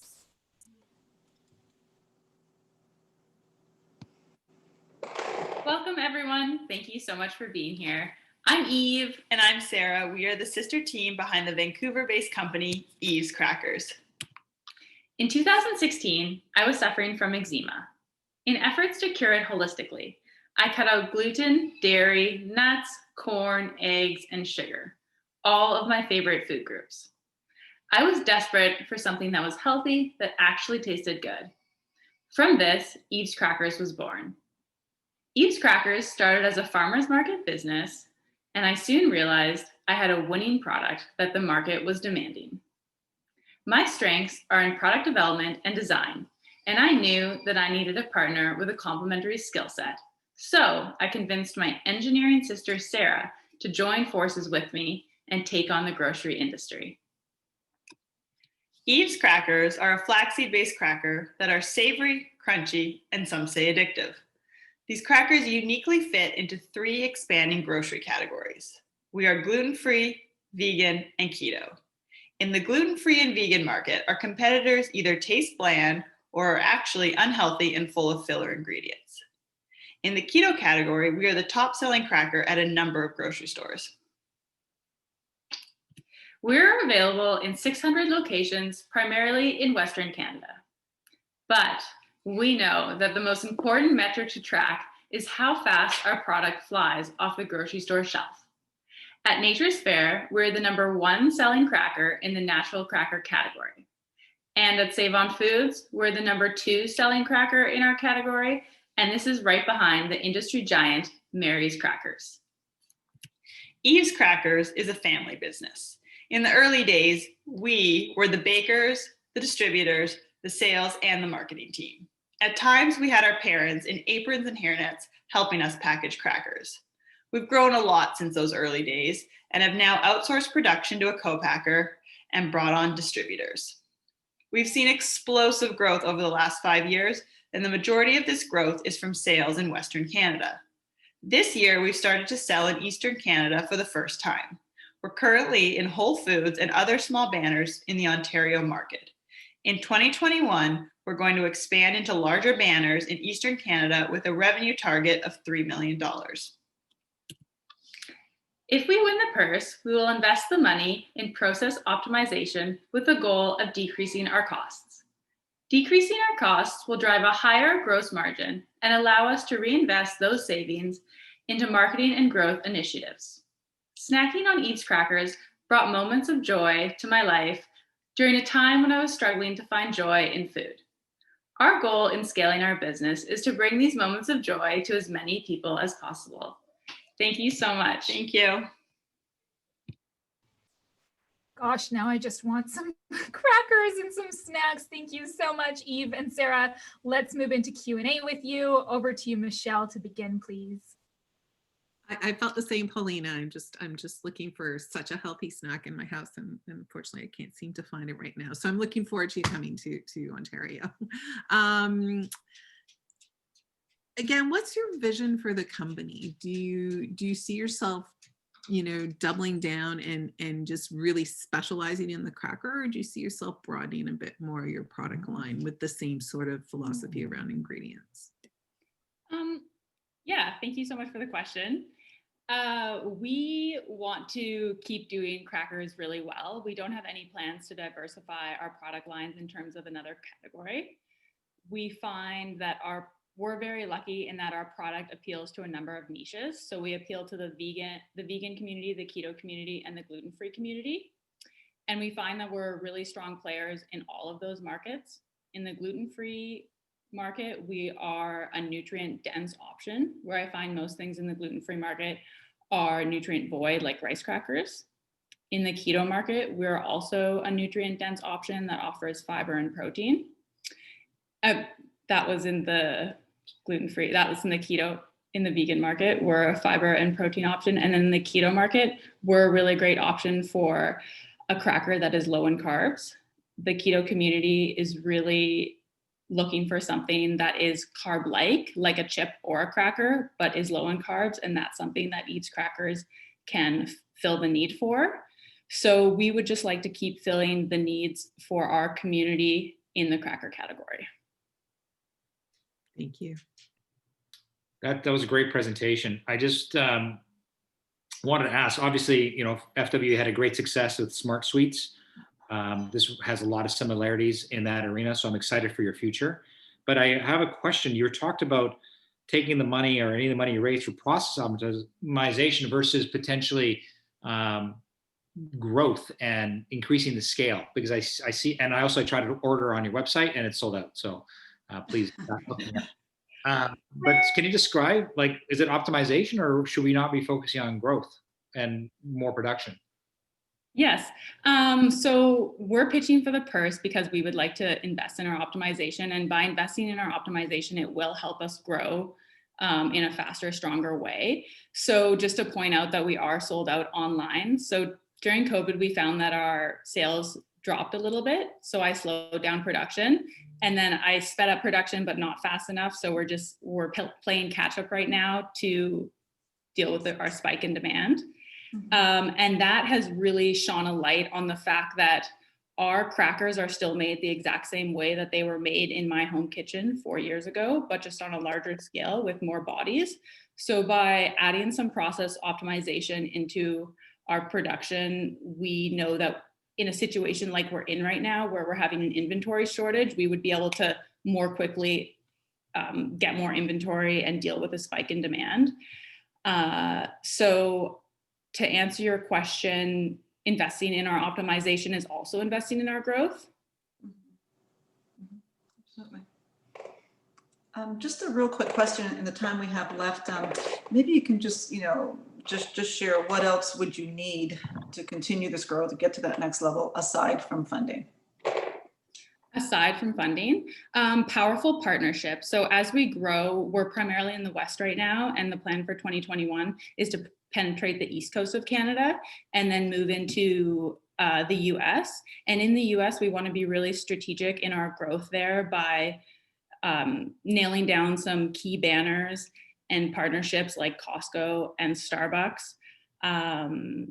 So our vision for growth and for the future is to be very deliberate with who we partner with and focus on executing our sales activations with those partners.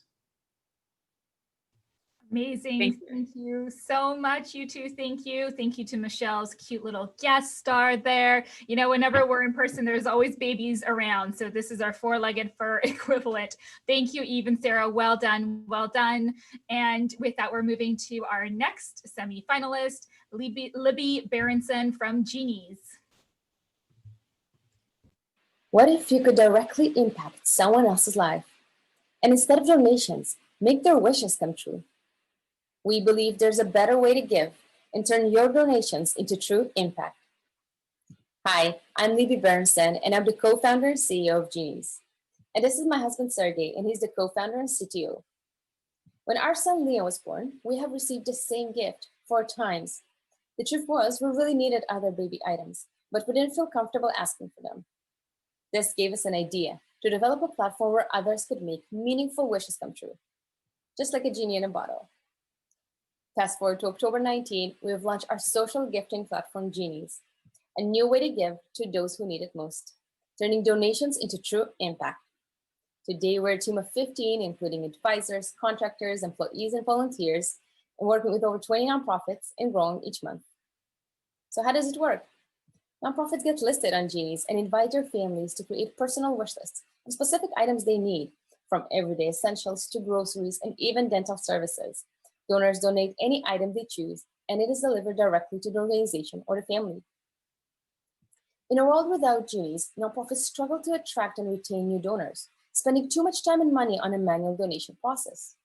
With Genies, they engage new donors and easily manage the full donation process.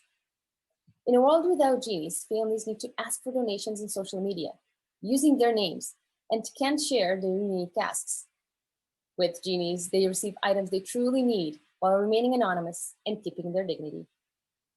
In a world without Genies, donors can't feel the impact of their donations, leaving many not donating at all. With Genies, they give products, groceries, and services directly to families of their choice, and even receiving a thank you note for their meaningful donation. We see a huge opportunity for Genies growth, expanding product and service donations across North America in the next 5 years, becoming the one-stop shop for meaningful giving. Our vision is to change the way people give, create true emotional connection between donors and families. Imagine if you can give prescription glasses to a senior in need, or send a math tutor to a struggling teen. Leveraging partnerships, referrals, and community outreach, our goals are ambitious, yet achievable and highly rewarding. We're looking to complete the development of our web app, as well as create awareness and engagement to drive us to our next milestone. Genies is needed now more than ever before in a reality of COVID-19. Let's bring hope and joy to the lives of those who need it and turn our donations into true impact. Thank you. Thank you so much, Libby. Gosh, what a good time of year for this reminder as well.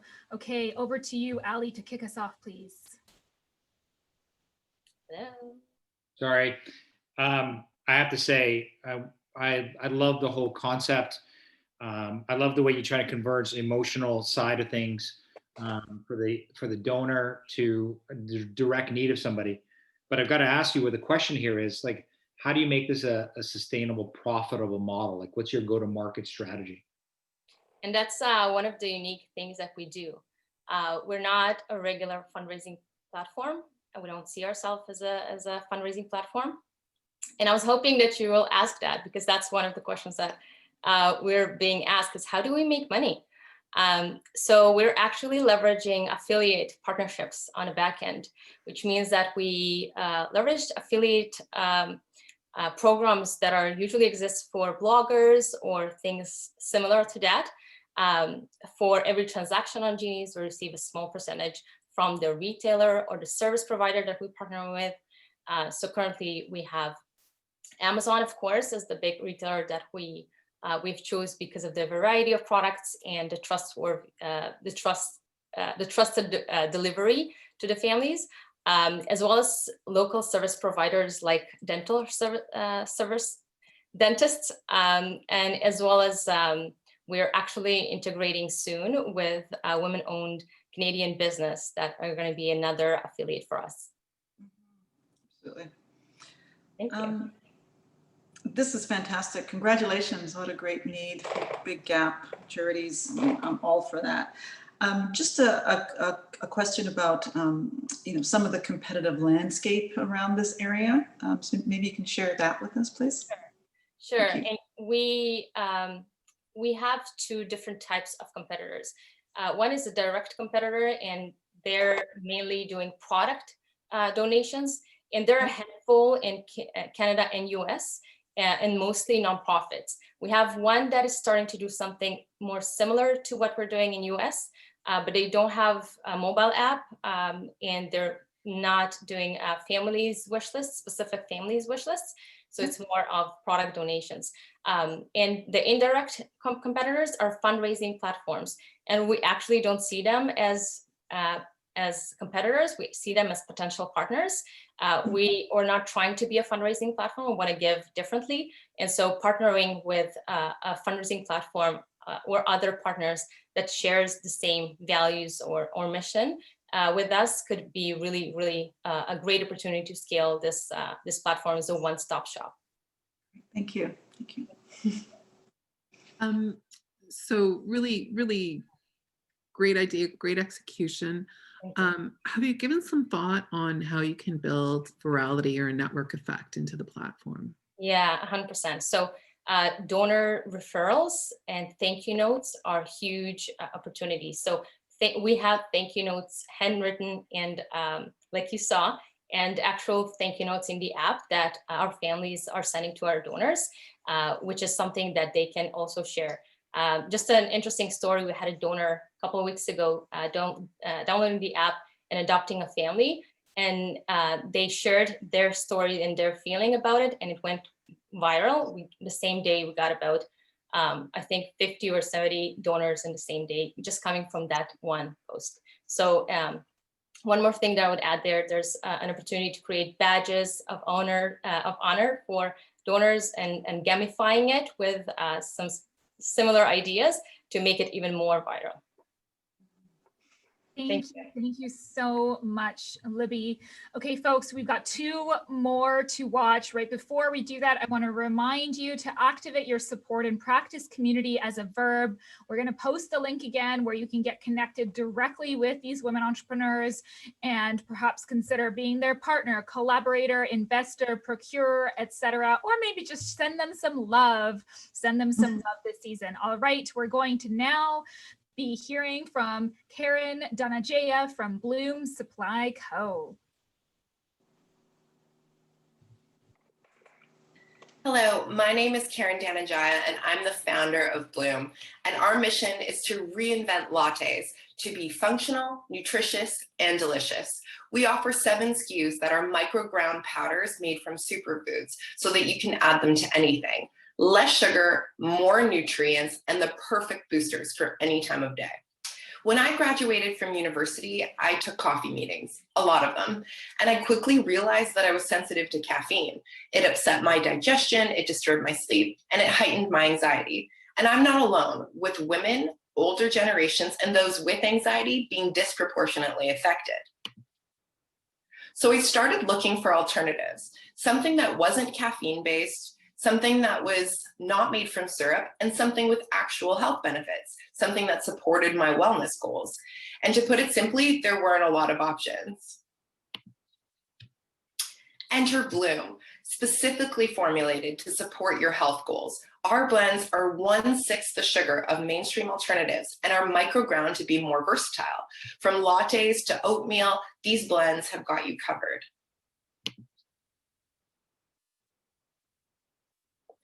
In our 3rd year, we're on track to 5x our sales, forecasted to reach 1.4 million in revenue. With the pandemic, we quickly adapted, formulating blends to support the growing need to manage sleep, stress, and boost your immune system. While direct-to-consumer channels have powered our growth, we find omni-channel fit, including food service and traditional brick and mortar. This year alone, we've launched with Cosbox, Urban Outfitters, Simons, and Indigo, and are currently selling in over 500 independent retail shops and cafes. Bloom is in a uniquely advantageous position, centered in the crosshairs of several quickly growing markets. The functional beverage industry is expected to reach $158 billion by 2023. Simultaneously, with stress and anxiety at an all-time high, the sleep aids industry is booming. And we are here, accessible to a variety of diets at less than $1 a serving, perfectly positioned to take advantage of these growing markets. We are looking for $350,000 for 10% of our business, and we'll use these funds to further penetrate the Canadian market, expanding east and adding 500 retail partners by 2022. We'll use it to strengthen our supply chain, improving uptime to customers and lowering our cost per unit. And in addition, we have 3 new SKUs planned for 2021. We are just at the beginning. We plan to reimagine how we think about wellness with simple, multi-purpose products that are not just delicious, but support your specific wellness goals. Thank you. More delicious things for me to be craving. Thank you, Karen. Thank you. Well done on the pitch. And Charmaine, over to you to kick us off, please. Thank you so much. What an excellent presentation. Wow. So just real quick, maybe you can expand a little bit more on that customer acquisition strategy. It's really cool to see that you have those, 3 unique areas, right? Which which probably poses 3 unique markets. So share with us how that customer acquisition strategy will work for you. Yeah, so we basically have 50% of our business now coming direct to consumer and 50% is B2B. And we find that they're very synergistic. So just like Oatly that launched in the US, they started with cafes. So you could go into a trusted partner, pick yourself up a latte and try something that's a little different. And with Bloom, we've launched in 500 cafe and retail partners. So you can go in and try a beetroot latte or a turmeric latte, something a little different, and then take a bag, you know, back from your cafe to have at home. So our customer acquisition strategy is, you know, working with our B2B partners where people can try it and become familiar with something that's a little bit unique. But then we've also developed a really strong online community with about 40% of our direct to consumer sales coming from social platforms where you can find recipes, you can find ingredient spotlights, doing profiles on the different blends and how to use them. Great. Thank you so much. Thanks. Awesome. Would you consider that you're creating a different segment in the marketplace? I think, sorry, go ahead. Yeah, as simple as that. Sorry, could you repeat that last part? I'm just curious, like, do you think of yourself as a different market segment? Like, there's always these unsweetened drinks, there's always powers. I've really seen this kind of like in between filling a gap of just having something outside of water that's kind of healthy. Like, describe how you see the segment. We see it as an alternative. So basically when you go into a cafe and let's say you're ordering a pumpkin spice latte, which is a very familiar drink for most people in fall, that has 12 grams of sugar. You actually can't get it vegan in most places. It comes with dairy in it and it usually comes caffeinated as well. So if you're prone to anxiety, you have sensitive digestion, you might be avoiding espresso, you might be avoiding sugar for all sorts of different dietary reasons. And you literally just can't have that option. So we see ourselves not necessarily as a new segment, but a reimagination of what you think lattes are. So when you go into a cafe, you have something healthy, something nutritious, but also something delicious. How do you educate folks on the benefits of Bloom and starting to drink your product more often? Yeah, that's such a good question. So we put a lot of effort into all the different aspects that go into our blends. So there's the nutritional component, so ingredient highlights, highlighting both scientific and non-scientific journals that talk about the benefits. There's the sourcing story. Where do we get our turmeric from? Our beetroots are, for instance, sourced right here from BC and produced locally. So we have a blog called The Scoop where we do glossaries and we do deep dives into all our ingredients as well as our sourcing practices. That's great. Congrats, great branding. Thank you. Thank you so much. Well done on the timing. Well done. Some good questions for you also in the chat, Karen. Thank you so much. Okay, and unbelievable to everyone, certainly to me, we are moving on to our last semi-finalist. I can't believe it. And here we are. So joining us last and absolutely certainly not least is Alicia Mcfettridge from Rainstick Shower.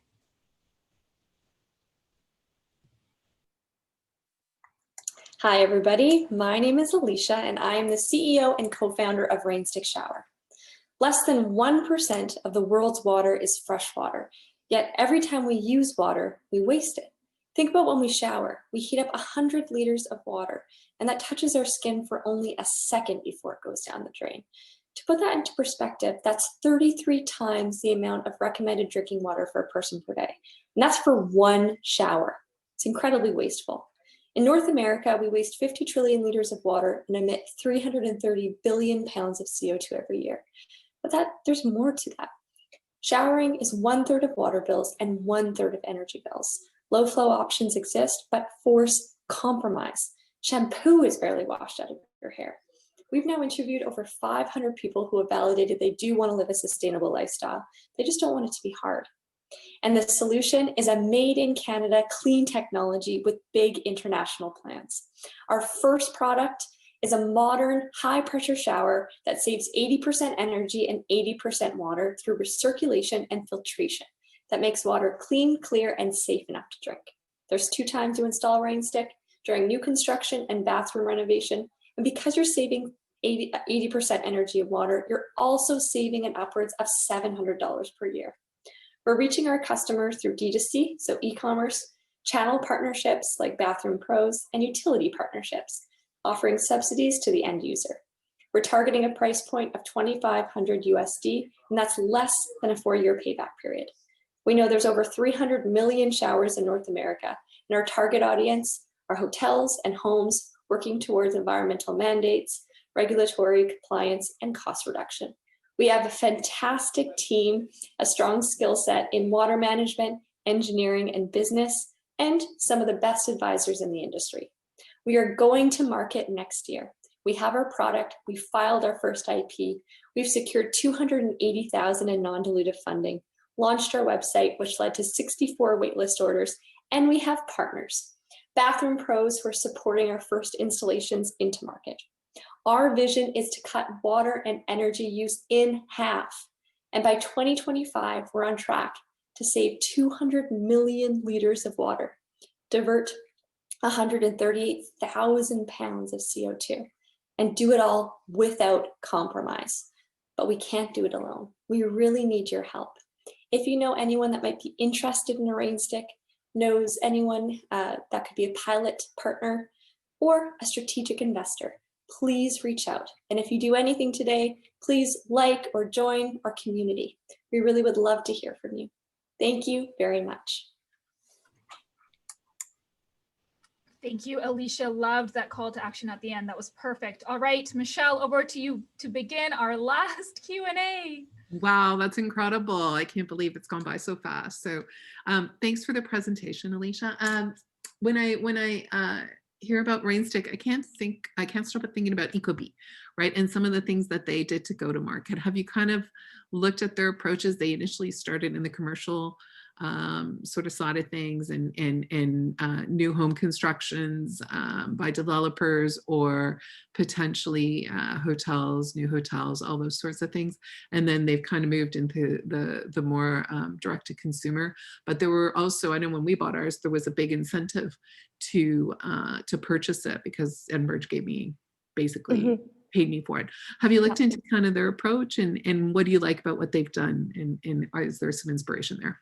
Yeah, totally. That's a really, really great point. And it's something that we've looked into in a lot of detail. Pre-COVID, if you would have asked us how you're getting to market, we'd say, well, look at Ecobee, look at Google's Nest, very similar to their strategy in that they went industrial, they went directly to hotels. That is very much something that we're interested in. But something that we're mirroring or we're copying very closely and watching is their subsidy partnerships with utilities. So offering those incentives to the end user, that's something that we're very interested in. Particularly, we've already started looking into. In Canada, there's some really innovative municipalities who have already started doing this, like the Blue Belt program in Guelph, for example, where they offer those subsidies to the end users. This is something that we're having conversations with, we're speaking with, and we're absolutely watching it. Thank you. Excellent presentation, Alicia. Congratulations. Thank you, Charmaine. Welcome. Just a real quick question around, where the product, the manufacturing end of thing, just to get an idea of that and delivery of that, et cetera. So maybe you can share that aspect with us, please. Yeah, definitely. So year one, next year, where are we manufacturing? With our engineering partner. And so we're working really closely with our engineering team. One side of their business is the actual engineering support. The other side of the business is that supply chain support. And so we're new to this. We want to make sure that we do a really good job. We want to make sure that our deliveries are when we say we're going to deliver them. And so we're starting our process. We're working closely with them for our deliveries next year. And then following that 2022, we're going to start to bring that in-house. That's going to have, so we have the ability to really watch that process, get our economies of scale, but as well as bring down our costs. That's great. I just wanted to say, I love your line, sustainability, but I don't want it to be hard for the consumer. Mm-hmm. So true. And I think you're onto something, especially when you kind of see your product, you kind of go, wow, that's a problem that I wish I could solve. But let me ask you, there's a whole bunch of things you're going to have to deal with, the aesthetic, which I've looked on your website, but you talked about your installation and the payback. Can you define what the installation will be for the consumer? Yeah. How you calculated the payback to the consumer? Yeah, absolutely. So as far as the installation goes, so as mentioned, there's 2 times that you can install Rainstick. That's during new construction. And that way you have kind of that set out process for installing Rainstick. The other time is through a bathroom renovation. For the actual bathroom renovation, the one thing I'll say about Rainstick is think about Rainstick not as a piece of showering hardware. Think about Rainstick as an appliance. Okay, so that's the first part. The actual plumbing installation requirement for Rainstick is less than a traditional shower, and that's because it comes as a system. The only additional component with the bathroom renovation is the electrical component, because you're now recirculating water through the system. So from that requirement, it's a little bit less, but overall, it's the same installation requirement as it would be with a traditional shower. We've mapped out our energy and water savings. Actually, 2/3 of the energy savings, or of the savings, are coming from the energy. But happy to talk a little bit more about this offline. Thank you. Well done, Alicia. Thank you so much. We are at the end of watching our pitches. That was just amazing and incredible. Semi-finalists, I really encourage you to take a couple minutes and scroll through the amazing chat, such good comments, questions, connections coming through. So inspiring. I am really, really blown away. This is going to be a very hard decision.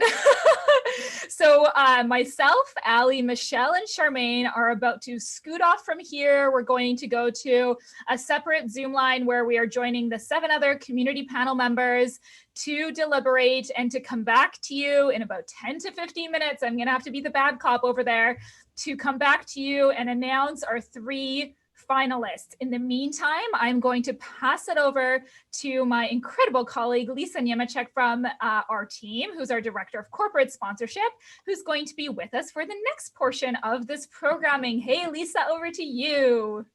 Awesome. Thank you so much, everyone. FYI, I've got a little one who's napping, so pardon me, I'm not speaking as loudly as I would like to. Okay, so first off, I wanted to take this opportunity to give a big hands up thank you to our amazing sponsors. Again, let's give it up to our semi-finalist sponsor, CIBC Wugundy, Ellen Bush. And thank you, Ellen Bush, so much for your generous donation earlier today. Thank you, of course, to our purse sponsors, Wheaton Precious Metals and Galvanize, and our finalist prize sponsors, CIBC Wugundy, Ellen Bush again, and Bonnie Barnes Tracy. Okay, and to our Pitch for the Purse finale sponsor, Autumn Brown Limited, their 17th year supporting FWE. That's incredible. Couple housekeeping items for everyone. You may have heard earlier that Michelle McBain of our community panel has worked with one of the semi-finalists before. That was Alder in the past. Not to worry if you're wondering if there's a conflict of interest. To ensure fair playing field, she will not be grading Alder's pitch whatsoever. And again, fair playing field for everyone. That's super important to us. And of course, as you watch these pitches, don't forget there's a link that DJ Traxy posted earlier in the chat where you can submit your interest in connecting with one of the 12 Trailblazing semi-finalists. There are so many ways to help as an investor, as an advisor, and as a champion, of course. So thank you so much for that. Okie dokie. As we wait for the amazing community panel and our CEO, Paulina Cameron, to make the very tough decision of who will continue to the finale, let's take this opportunity to meet the final mentor who will support one of these 3 finalists.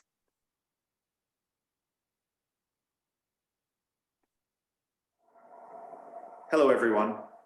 I'm both honored and thrilled to be one of the mentors for this year's Pitch for the Purse finale. It's going to be an incredible journey, and I look forward to sharing my experience as an entrepreneur with one of the 3 finalists. I can't wait to get started. Fantastic. So a big thank you and merci beaucoup to Nanon, to Sophie, and to Christian for your dedicated support for our 3 finalists, whoever they will be. Can't wait to find out. We would also love to hear from our 2 purse sponsors whose support is, of course, integral to the Pitch for the Purse because they are sponsoring the amazing purse. Let's hear from Wheaton and Galvanize.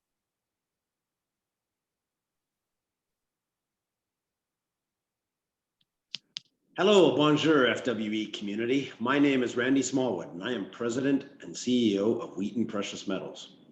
It is great to see everyone joining in virtually today from across the country as entrepreneurs, investors, and champions of women. We are so proud to support the Pitch for the Purse as a purse sponsor once again, and to be part of this important program that is helping move the dial for women entrepreneurs and propel their businesses forward.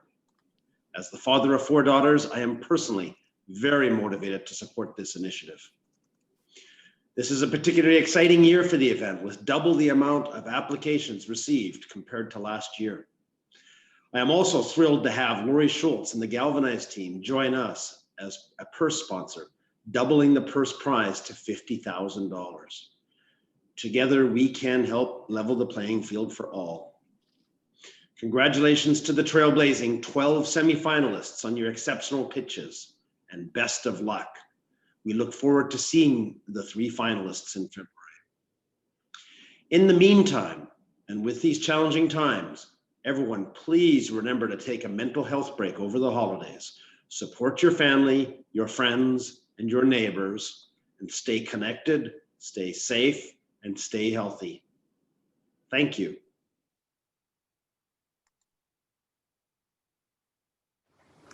Hi, everyone. I'm Lori Schultz, President and CEO of Galvanize. We are a global software company headquartered in beautiful Vancouver, and we couldn't be more proud than to be partnering with the Forum for Women's Entrepreneurs in the upcoming Pitch for the Purse event. I've been a female leader in technology for the better part of 20 years, and I can personally appreciate the challenges that some of you may have faced in getting a seat at the table, whether that's to pitch an idea, secure investment, or grow your business. And I'm so impressed by the record-breaking 466 applicants for this year's Purse event, and in particular, the very talented 12 semi-finalists who we will all meet on December 1st. At Galvanize, we are committed to diversity in the workforce. We know that businesses that do so are more likely to financially outperform non-diverse organizations by up to 35%. We know that they're 6 times more innovative, and they're also 6 times more responsive to change. With over double the applicants in this year's Pitch for the Purse, Galvanize is very happy to match Wheaton Precious Metals' $25,000 contribution, bringing the total purse amount to $50,000. On December 1, you'll have a chance to meet our 12 semi-finalists to hear their business visions and cheer them all on. Thanks again, FWE, for everything you do to accelerate the success of female entrepreneurs. Amazing. Thank you so much, Randy and Lori, for all your support. Okay, I will now pass the baton to our co-chairs, Lara Dauphiny, the Managing Director of Fiore Group, and hi, Lara, I'm sure you're out there somewhere, and Christina Anthony, FW's founder, Chair Emeritus, and VP Director and Portfolio at Alder Brown Limited. Hi, Christina. Who together have led the FW Gala as co-chairs for the last 7 years, leading each single one with incredible vision and fun. I don't know about you, but I'm going to drink to 7 years. All right, let's play that video.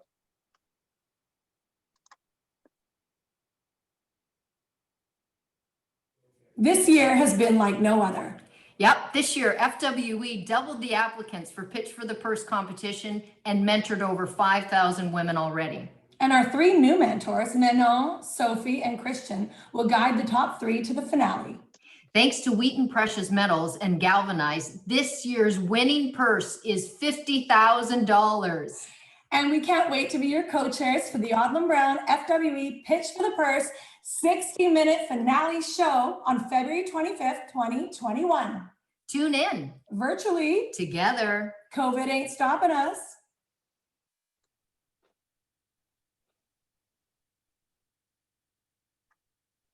Oh, I loved that. Thank you so much, Lara and Christina. Okay, I haven't forgotten that it's Giving Tuesday, so let's check in and see how we are doing. We are at 53% of our goal. Thank you so much. We have raised $40,056. That's amazing. And our goal again is $75,000. So we still need your help. Women across Canada still need your help. And according to my watch and the time zones across the country, there's still at least 7 hours to donate. 4 hours if your bedtime is as early as mine. And it just takes 1 minute to change the trajectory of a woman's business and the fate of her team and the fate of her community. There is still time to donate. So text "We Create," that's one word, WECREATE, to 20222 to donate $10 or $20.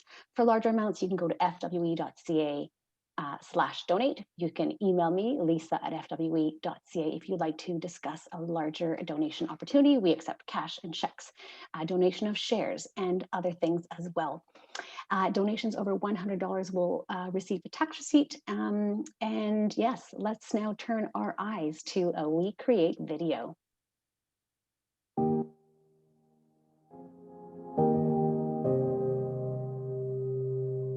This is very exciting. So this is Super Beauty. Hi, I'm Glynis. I'm an apparel business consultant, SEO specialist with 20 years apparel industry experience. I'm Dana Wendland, and I would like to introduce to you Energy Bombs. I'm Karen Flynn. I'm a coach and mentor. Hi, Lori Weitzel here from Urso Naturals. I'm Alison Kent Home Kitchen. My name is Andrea Viduenes-Cruz. I'm the founder and owner of V-Life Seniors Healthcare Management. Hi, I'm Dawn Joseph, kinesiologist and core specialist. My name is Shauna Allen, and I'm the founder of Modern Match Lingerie. My name is Christina Watts, and I own Watts Art Academy. I am an entrepreneur in residence, mentor with Women's Enterprise Center.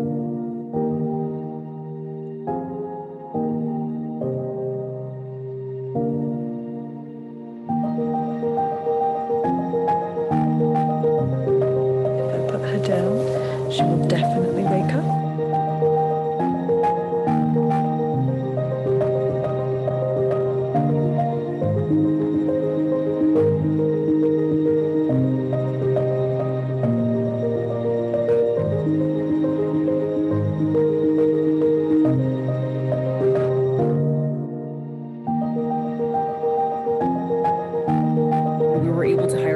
Full-time staff, and we are now hiring again for 2 more full-time staff, and it's a great feeling to be able to create more jobs.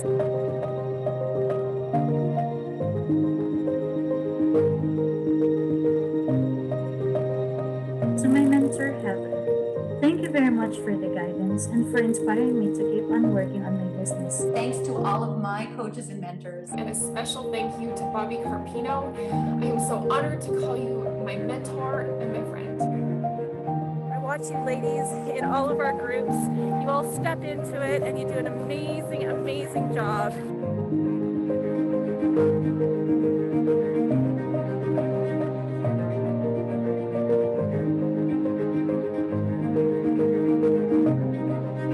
I'm opening my online store. I'm so happy.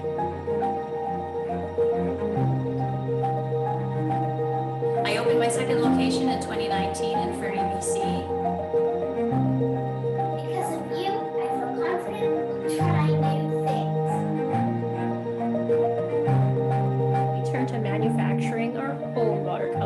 Using a lot of local materials. These are now sold globally.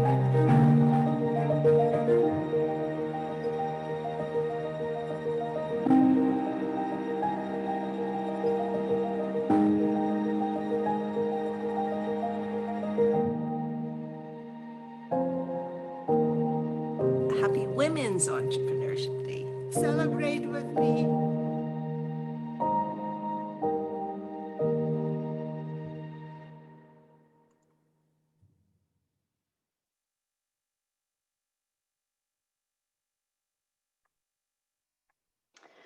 Wow, I don't know about you, but I got teary-eyed seeing that. Thank you so much. Women create opportunities, women create jobs, women create thriving communities, women support their families, women support their network. And when they are able to succeed, we can all succeed. And that is why Today's Giving Tuesday, and that's why we're asking for your help. And of course, not everyone has the capacity online today to donate. You can, if you can and you want to support a women entrepreneur, you can be a mentor, you can shop at her store, you can ask her how she's doing, you can spread the word about her business. And of course, if you do have the capacity to give, we definitely welcome your donations. FWE is a registered charity, and we're here to support women entrepreneurs like the ones you saw in the video who are striving so hard to create jobs, to support our economy, and also to make a real difference. So thank you everyone who has donated. I've seen a lot of names come through in the last 5 minutes, and we're just so grateful. So thank you so much again. We have a little surprise for our viewers. We can't give everyone a car. Okay, we can't do that. We're not Oprah. But please check the chat for 5 exclusive promotion codes that are coming from a few of our semi-finalists. Tracy has just popped them in the chat. Thank you, DJ Traxy. We've got Nyoka Designs. We've got Elate Cosmetics. We have, Eve's Crackers, yummy. We have the Latte Co. and Bloom Supply. So there's codes for 10%, 15%. Yes, and it's around, 10 to 15% off. So Christmas is around the corner, and you know what, self-love, treat yourself. Why not? All right, so I think we are, yes, we still have a few minutes. All right, let's sit tight. Deliberations are still ongoing with such amazing semi-finalists. Our community panel has a mucho difficult decision to make, and I do not envy them one little bit. So let's take a moment of this time, of this gift of time, with a few minutes for a quick bio break. Grab some popcorn, top up your kombucha, pick those bits of popcorn kernel out of your teeth. We're going to be back in a flash.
It's a cold night in my bed in the heat of the summer.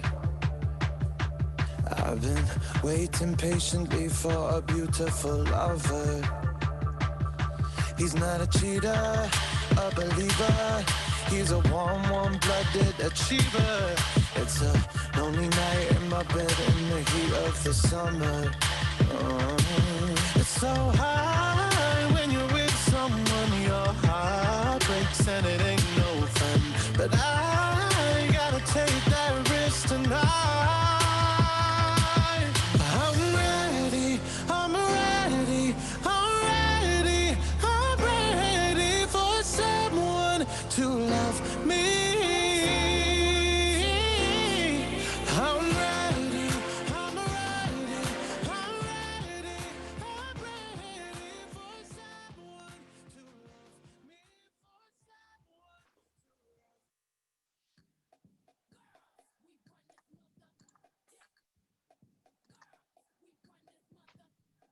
Hi, Amy, exclamation mark. Thank you so much for your generous donation, exclamation mark. So grateful for this period. Lisa.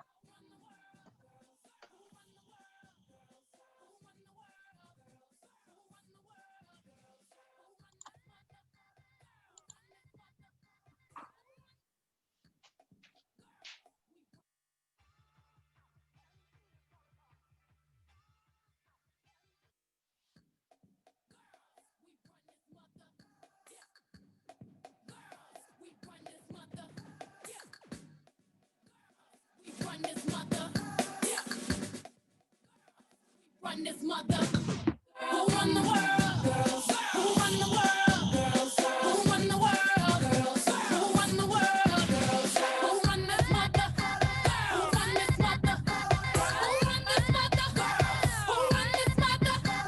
Who run the world? Girls. Who run the world? Girls. Who run the world? Girls. Who run the world? Girls. Some of them men think they freak this like we do, but no, they don't. Make your check come at their neck. Disrespect us, no, they won't. Boy, don't even try to touch this. Boy, this beat is crazy. This is how they made me.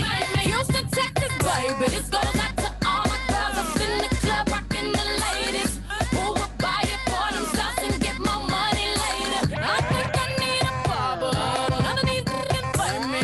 I'm so good with this. I remind you I'm so hood with this. Boy, I'm just playing. Come here, baby. Hope you still like me if you pay me. My persuasion can build a nation. Endless power. Our love we can devour. You'll do anything for me. Who run the world? Girls. Who run the world? Girls. Who run the world? Girls. Who run the world? Girls. Who run the world? Girls. Who run this mother? Who run this mother? Who run this mother? Who run this mother? Who run the world? Girls. Who run the world? Girls. Who run the world? Girls. Who run the world? Girls. It's hot up in here, DJ. Don't be scared to run this back. I'm rapping for the girls who are taking over the world. Heavy raise a glass for the college grads. 41 rolling to let you know what time it is. Check, you can't hold me. I work my 9 to 5, gotta cut my check. This goes up to all the women getting it in. You want your grind. To all the men that respect what I do, please accept my shine. Go ahead, now you love it. How we smart enough to make these millions, strong enough to bear the children. Then get back to business. Please, you better not play me. Oh, come here, baby. Hope you still like me if you pay me. My persuasion can build a nation. Endless power. Our love we can devour. You'll do anything for me. Who run the world? Girls. Who run the world? Girls. Who run the world? Girls. Who run the world? Girls. Who run the world? Girls. Who run this mother? Who run this mother? Who run this mother? Who run this mother? Who run the world? Girls. Who run the world? Girls. Who run the world? Girls. Who run the world?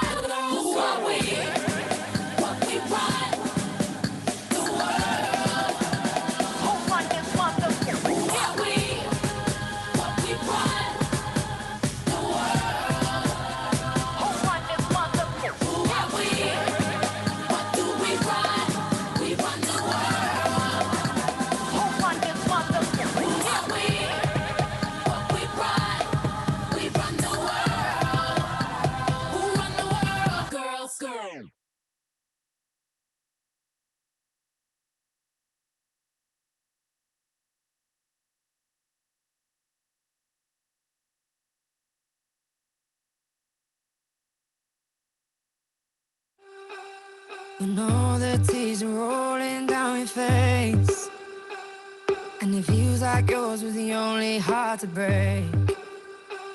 When you come back home and all the lights are out, and you're getting used to no one else being around.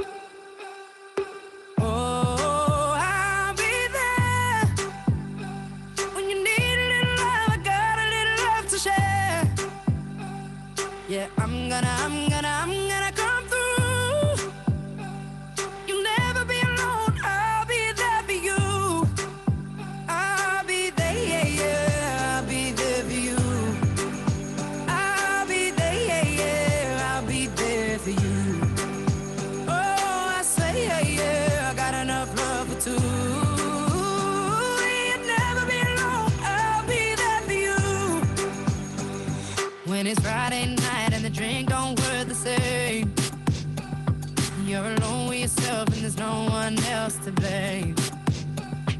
When you still can't feel the rhythm of your heart, and you see your spirit fading in the dark. Oh, I'll be there when you need a little love. I got a little love to share. Yeah, I'm gonna come through. You'll never be alone. I'll be there for you. I'll be there, yeah, yeah. I'll be there for you. I'll be there, yeah, yeah. I'll be there for you. I'll be there for you.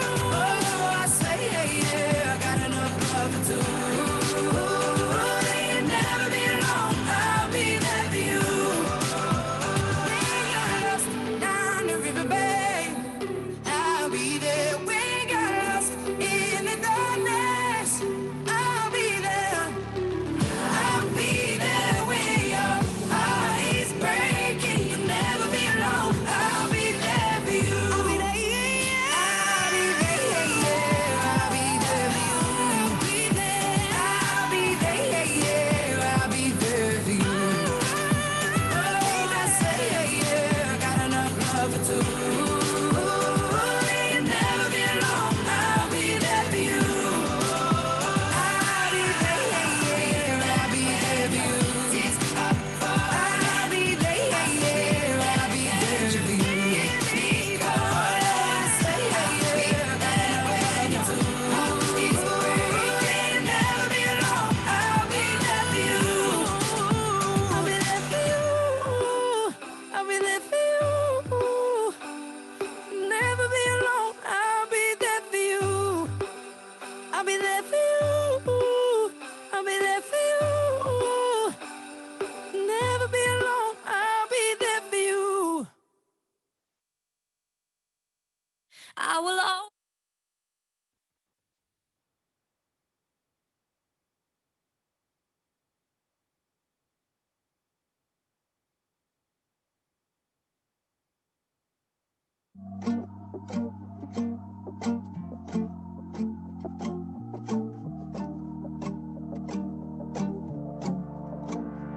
Llévame esos tesos, llévame tu neta, llévame mi corazón. Llévamelo, solo esos tesos. Llévame tu neta, llévame mi corazón. Llévamelo. 2 days till I'm back on the road and I'm on you. I hear you calling me, so come on to me tonight. No time to be worried about what we wanna do. Just take care of me. I'll let you take the lead. Coming over me, so I'll see junto a ti. Don't let the city break your heart. Conmigo no tienes que hablar. Llévame esos tesos. Llévame tu neta, llévame mi corazón. Llévamelo, solo esos tesos. Llévame tu neta, llévame mi corazón. Llévamelo. No room to be falling for you without honesty. be scared of me. To where you wanna be. Tonight's alright, alright. For the meantime, if I have to wait, I'll be patient, babe. Coming overnight. Trust me, junto a ti. Don't let the city break your heart. Conmigo no tienes que hablar. Llévame a soltarte solo. Llévame donde deje mi corazón. Llévame solo a soltarte solo. Llévame donde deje mi corazón. Llévame Wind it up slow for me. Pick it up, wind it up slow for me. Pick it up, wind it up slow for me. Pick it up, wind it up slow for me. Pick it up, vamos a tratar solo. Llévame donde deje mi corazón. Llévame, solo a soltarte solo. Llévame donde deje mi corazón. Llévame. I send you a lot of hugs, and I hope to see you very soon.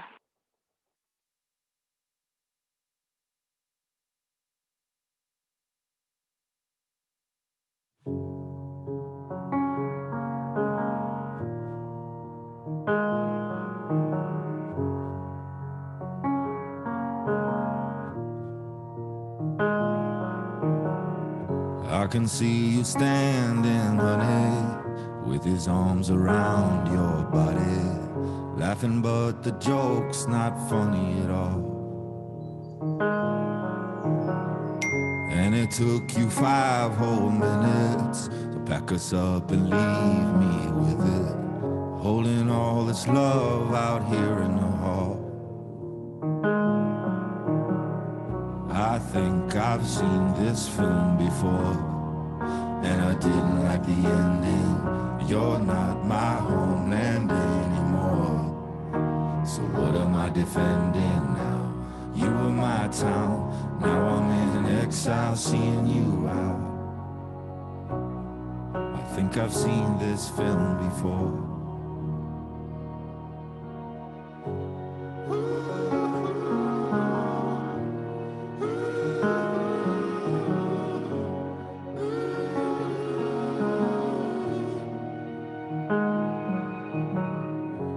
See you staring, honey, like he's just your understudy, like you'd get your knuckles bloody for me.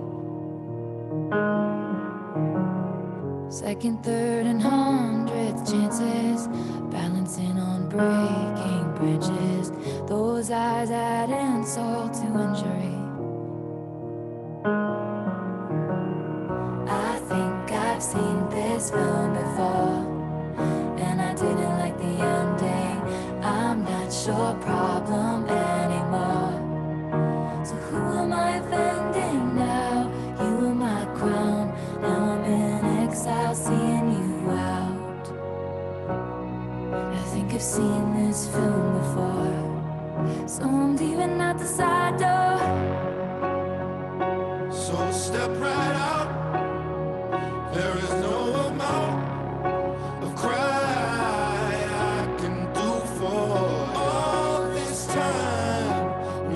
walked a very thin line. You didn't even hear me out. You never gave a warning sign. I gave so many signs. I never learned to read your mind. I couldn't turn things around, 'cause you never gave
do my hair toss, check my nails.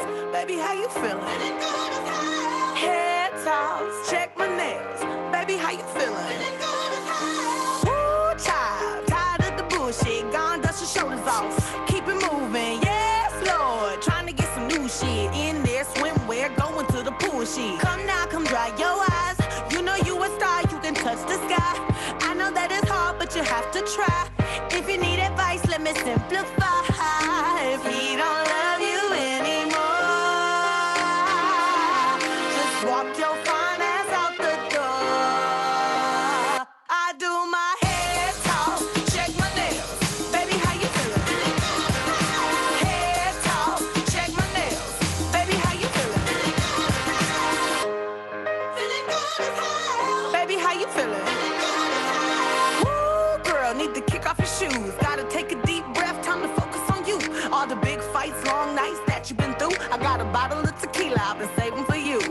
Boss up and change your life. You can have it all, no sacrifice. I know we did you wrong, we can make it right. So go and let it all hang out tonight. Cause he don't love you anymore. So walk your fine ass out the door. And do your hair toss, check my nails. Baby, how you feeling? Hair toss, check my nails. Baby, how you feeling? Hair toss, check my nails. Baby, how you feeling? And we gon' be all right. Hair toss, check my nails. Baby, how you feeling?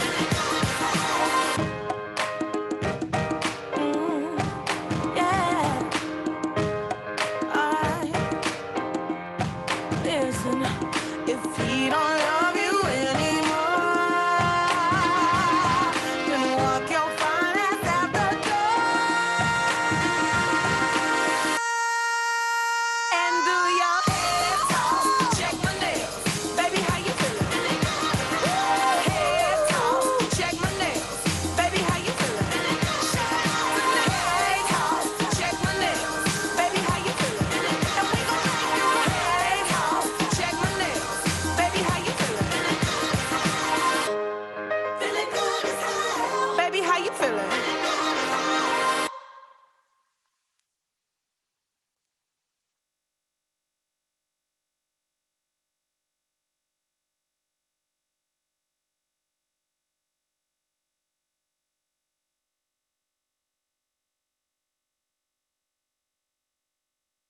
Do every conquest I had made would.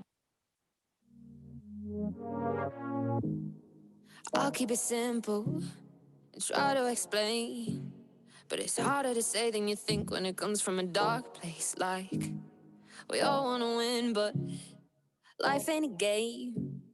So why we keep pushing and driving ourselves till we're insane? We gotta live with the choices we make.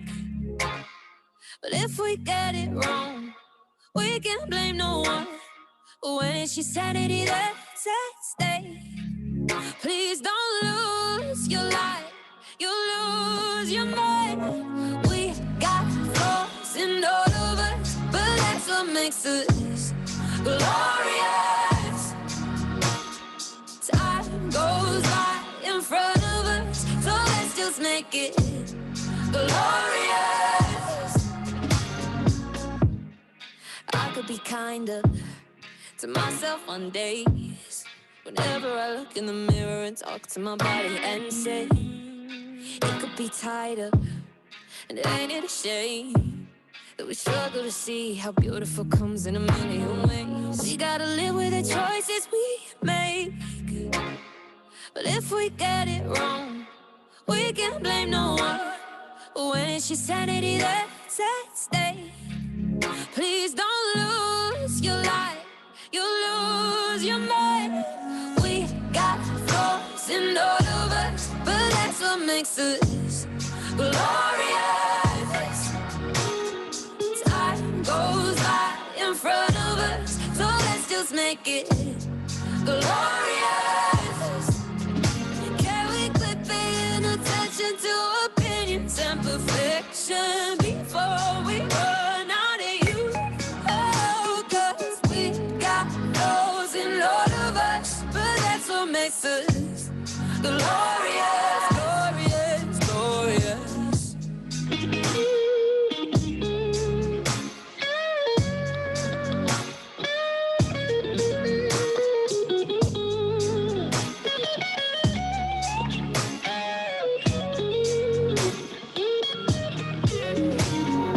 We got flaws in all of us, but that's what makes us glorious. Time goes by in front of us, so let's just make it glorious. Can we quit paying attention to opinions and perfection before we run out of you? Oh, 'cause we got those in all of us, but that's what makes us glorious, glorious, glorious.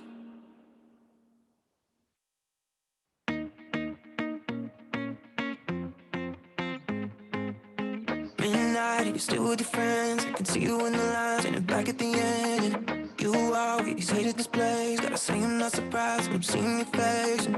But baby, don't jump to conclusions with me tonight, yeah. 'Cause you know I'm good. I just came here to dance the night away. Don't wanna cry no more. All of the back and forth, and baby, I can't ignore the way I feel, 'cause I can't hide it, I can't hide it. And I can't get too close, 'cause I'll have my hands on you. I can't fight it, 'cause if I get too close, then I'll be all over you. 'Cause we all get a little bit high sometimes when I'm with you. I can't hide it, I can't hide it. And I know you want me to. 3 shots and it's taking me back. You were singing fast cars in your old Cadillac, yeah. And you always hated this place. Gotta say I'm not surprised when I'm seeing your face, yeah. But baby, don't jump to conclusions with me tonight, ayy. 'Cause you know I'm good. I just came here to drink the night away. Don't wanna cry no more. All of the back and forth, and baby, I can't ignore the way you feel, 'cause I can't hide it, I can't hide it. And I can't get too close, 'cause I'll have my hands on you. I can't fight it, 'cause if I get too close, then I'll be all over you. 'Cause we all get a little bit high sometimes when I'm with you. I can't hide it, I can't hide it. And I know you want me to. Baby, get close to me, just like we used to be. Wanna get close to you, just like we used to do. Baby, get close to me, just like we used to be. Wanna get close to you, just like we used to do. 'Cause I can't hide it, I can't hide it. And I can't get too close, 'cause I'll have my hands on you. I can't fight it, 'cause if I get too close, then I'll be all over you. 'Cause we all get a little bit high sometimes when I'm with you. I can't hide it, I can't hide it. And I know you want me to.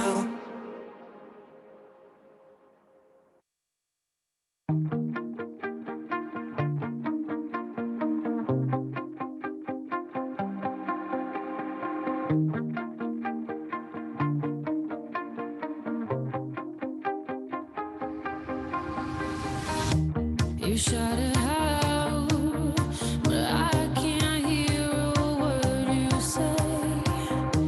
I'm talking Okay, hello everyone. Hello, I know our music is about to subside. My goodness, I have to tell you, I am sweating bucket loads over here, as I know our semi-finalists are. That was so hard. That was not an easy decision. You can tell by the number of additional minutes it took us. It was not an easy vote to land on. Our community panelists are just blown away by how incredible each of the pitches were, how inspiring all of the entrepreneurs have been. I can't tell you the number of times they asked, are you sure we can't have 12 finalists? I think some of them might not be my fans right now because I had to play a little bit of bad cop in that regard. So I'm just checking in to make sure with my team that we are all good and set up for our next portion of announcements. We are okay. So I am so grateful for every single one of the entrepreneurs that applied. I am so delighted from watching these pitches. I'm just, my gosh, so inspired by each one of you. And you know what I will say here, I know I said it earlier, is that just because there are 3 women going on, that does not mean the support stops for our current semifinalists, that you all can't activate, that we won't be activating community, and that they are not incredible, because they for sure are. So without further ado, I'm going to ask for a really great big drum roll, please, and thank you. I'm going to do my own drum roll here. I know if you were all in the room with me, you'd be doing it. So in no defined order, our finalists for this year's Pitch for the Purse are Rachel from High Ivy Health, Karen from Bloom, and Connie from Growing Greener Innovations. Congratulations! I know we have music piping in a second, but for now I'll be solo wooting you on. Woo! I'm so shocked. I'm speechless. I can't even talk. Wow. Well, you take a second. I know I'm teary-eyed with you right over here, and like hugging and high-fiving and doing all of those pieces. My goodness, what a challenge that was. I have to tell you, such a challenge. I'll let you, take a second. Congratulations, you 3. And again, to all of our semifinalists, well done. You can tell by how long deliberation took that it truly was no easy task. And I would like you to know that our community panel numerously times asked me, but I want it noted that I'm also voting for XYZ and XYZ. And Rachel, Karen, and Connie, well done. Thank you so much. Take a look at the chat, all the love coming forward. So from here, as you know, we'll be connecting you with one of your mentors. That'll all happen offline. And with that, we're concluding our 2021 Pitch for the Purse semifinals. Thank you to our semifinalists, community panel, vision coaches, the amazing CIBC Wood Gundy, Allen Bush, and all our amazing sponsors who made this event possible. And thank you for joining us. We're looking forward to seeing you on February 25th. For the Pitch for the Purse finale, where everyone in the audience will get to live pick their winner, which is so much fun. Our tickets are now officially live. Registration is open, and because we love to keep things accessible and inspiring, and that you love supporting women entrepreneurs, registration again will be complimentary. Normally the ticket prices are donations to our organization, and so this year is a year like none other to be able to join us live for that finale. Be sure to get your tickets and participate in activating community as a verb. We'll also be launching our silent auction a couple weeks prior to that, an additional way for you to support entrepreneurs. All right, well done, you 3. Congratulations again. You can stay on the line to have a little toast with us. And thank you everyone for joining us.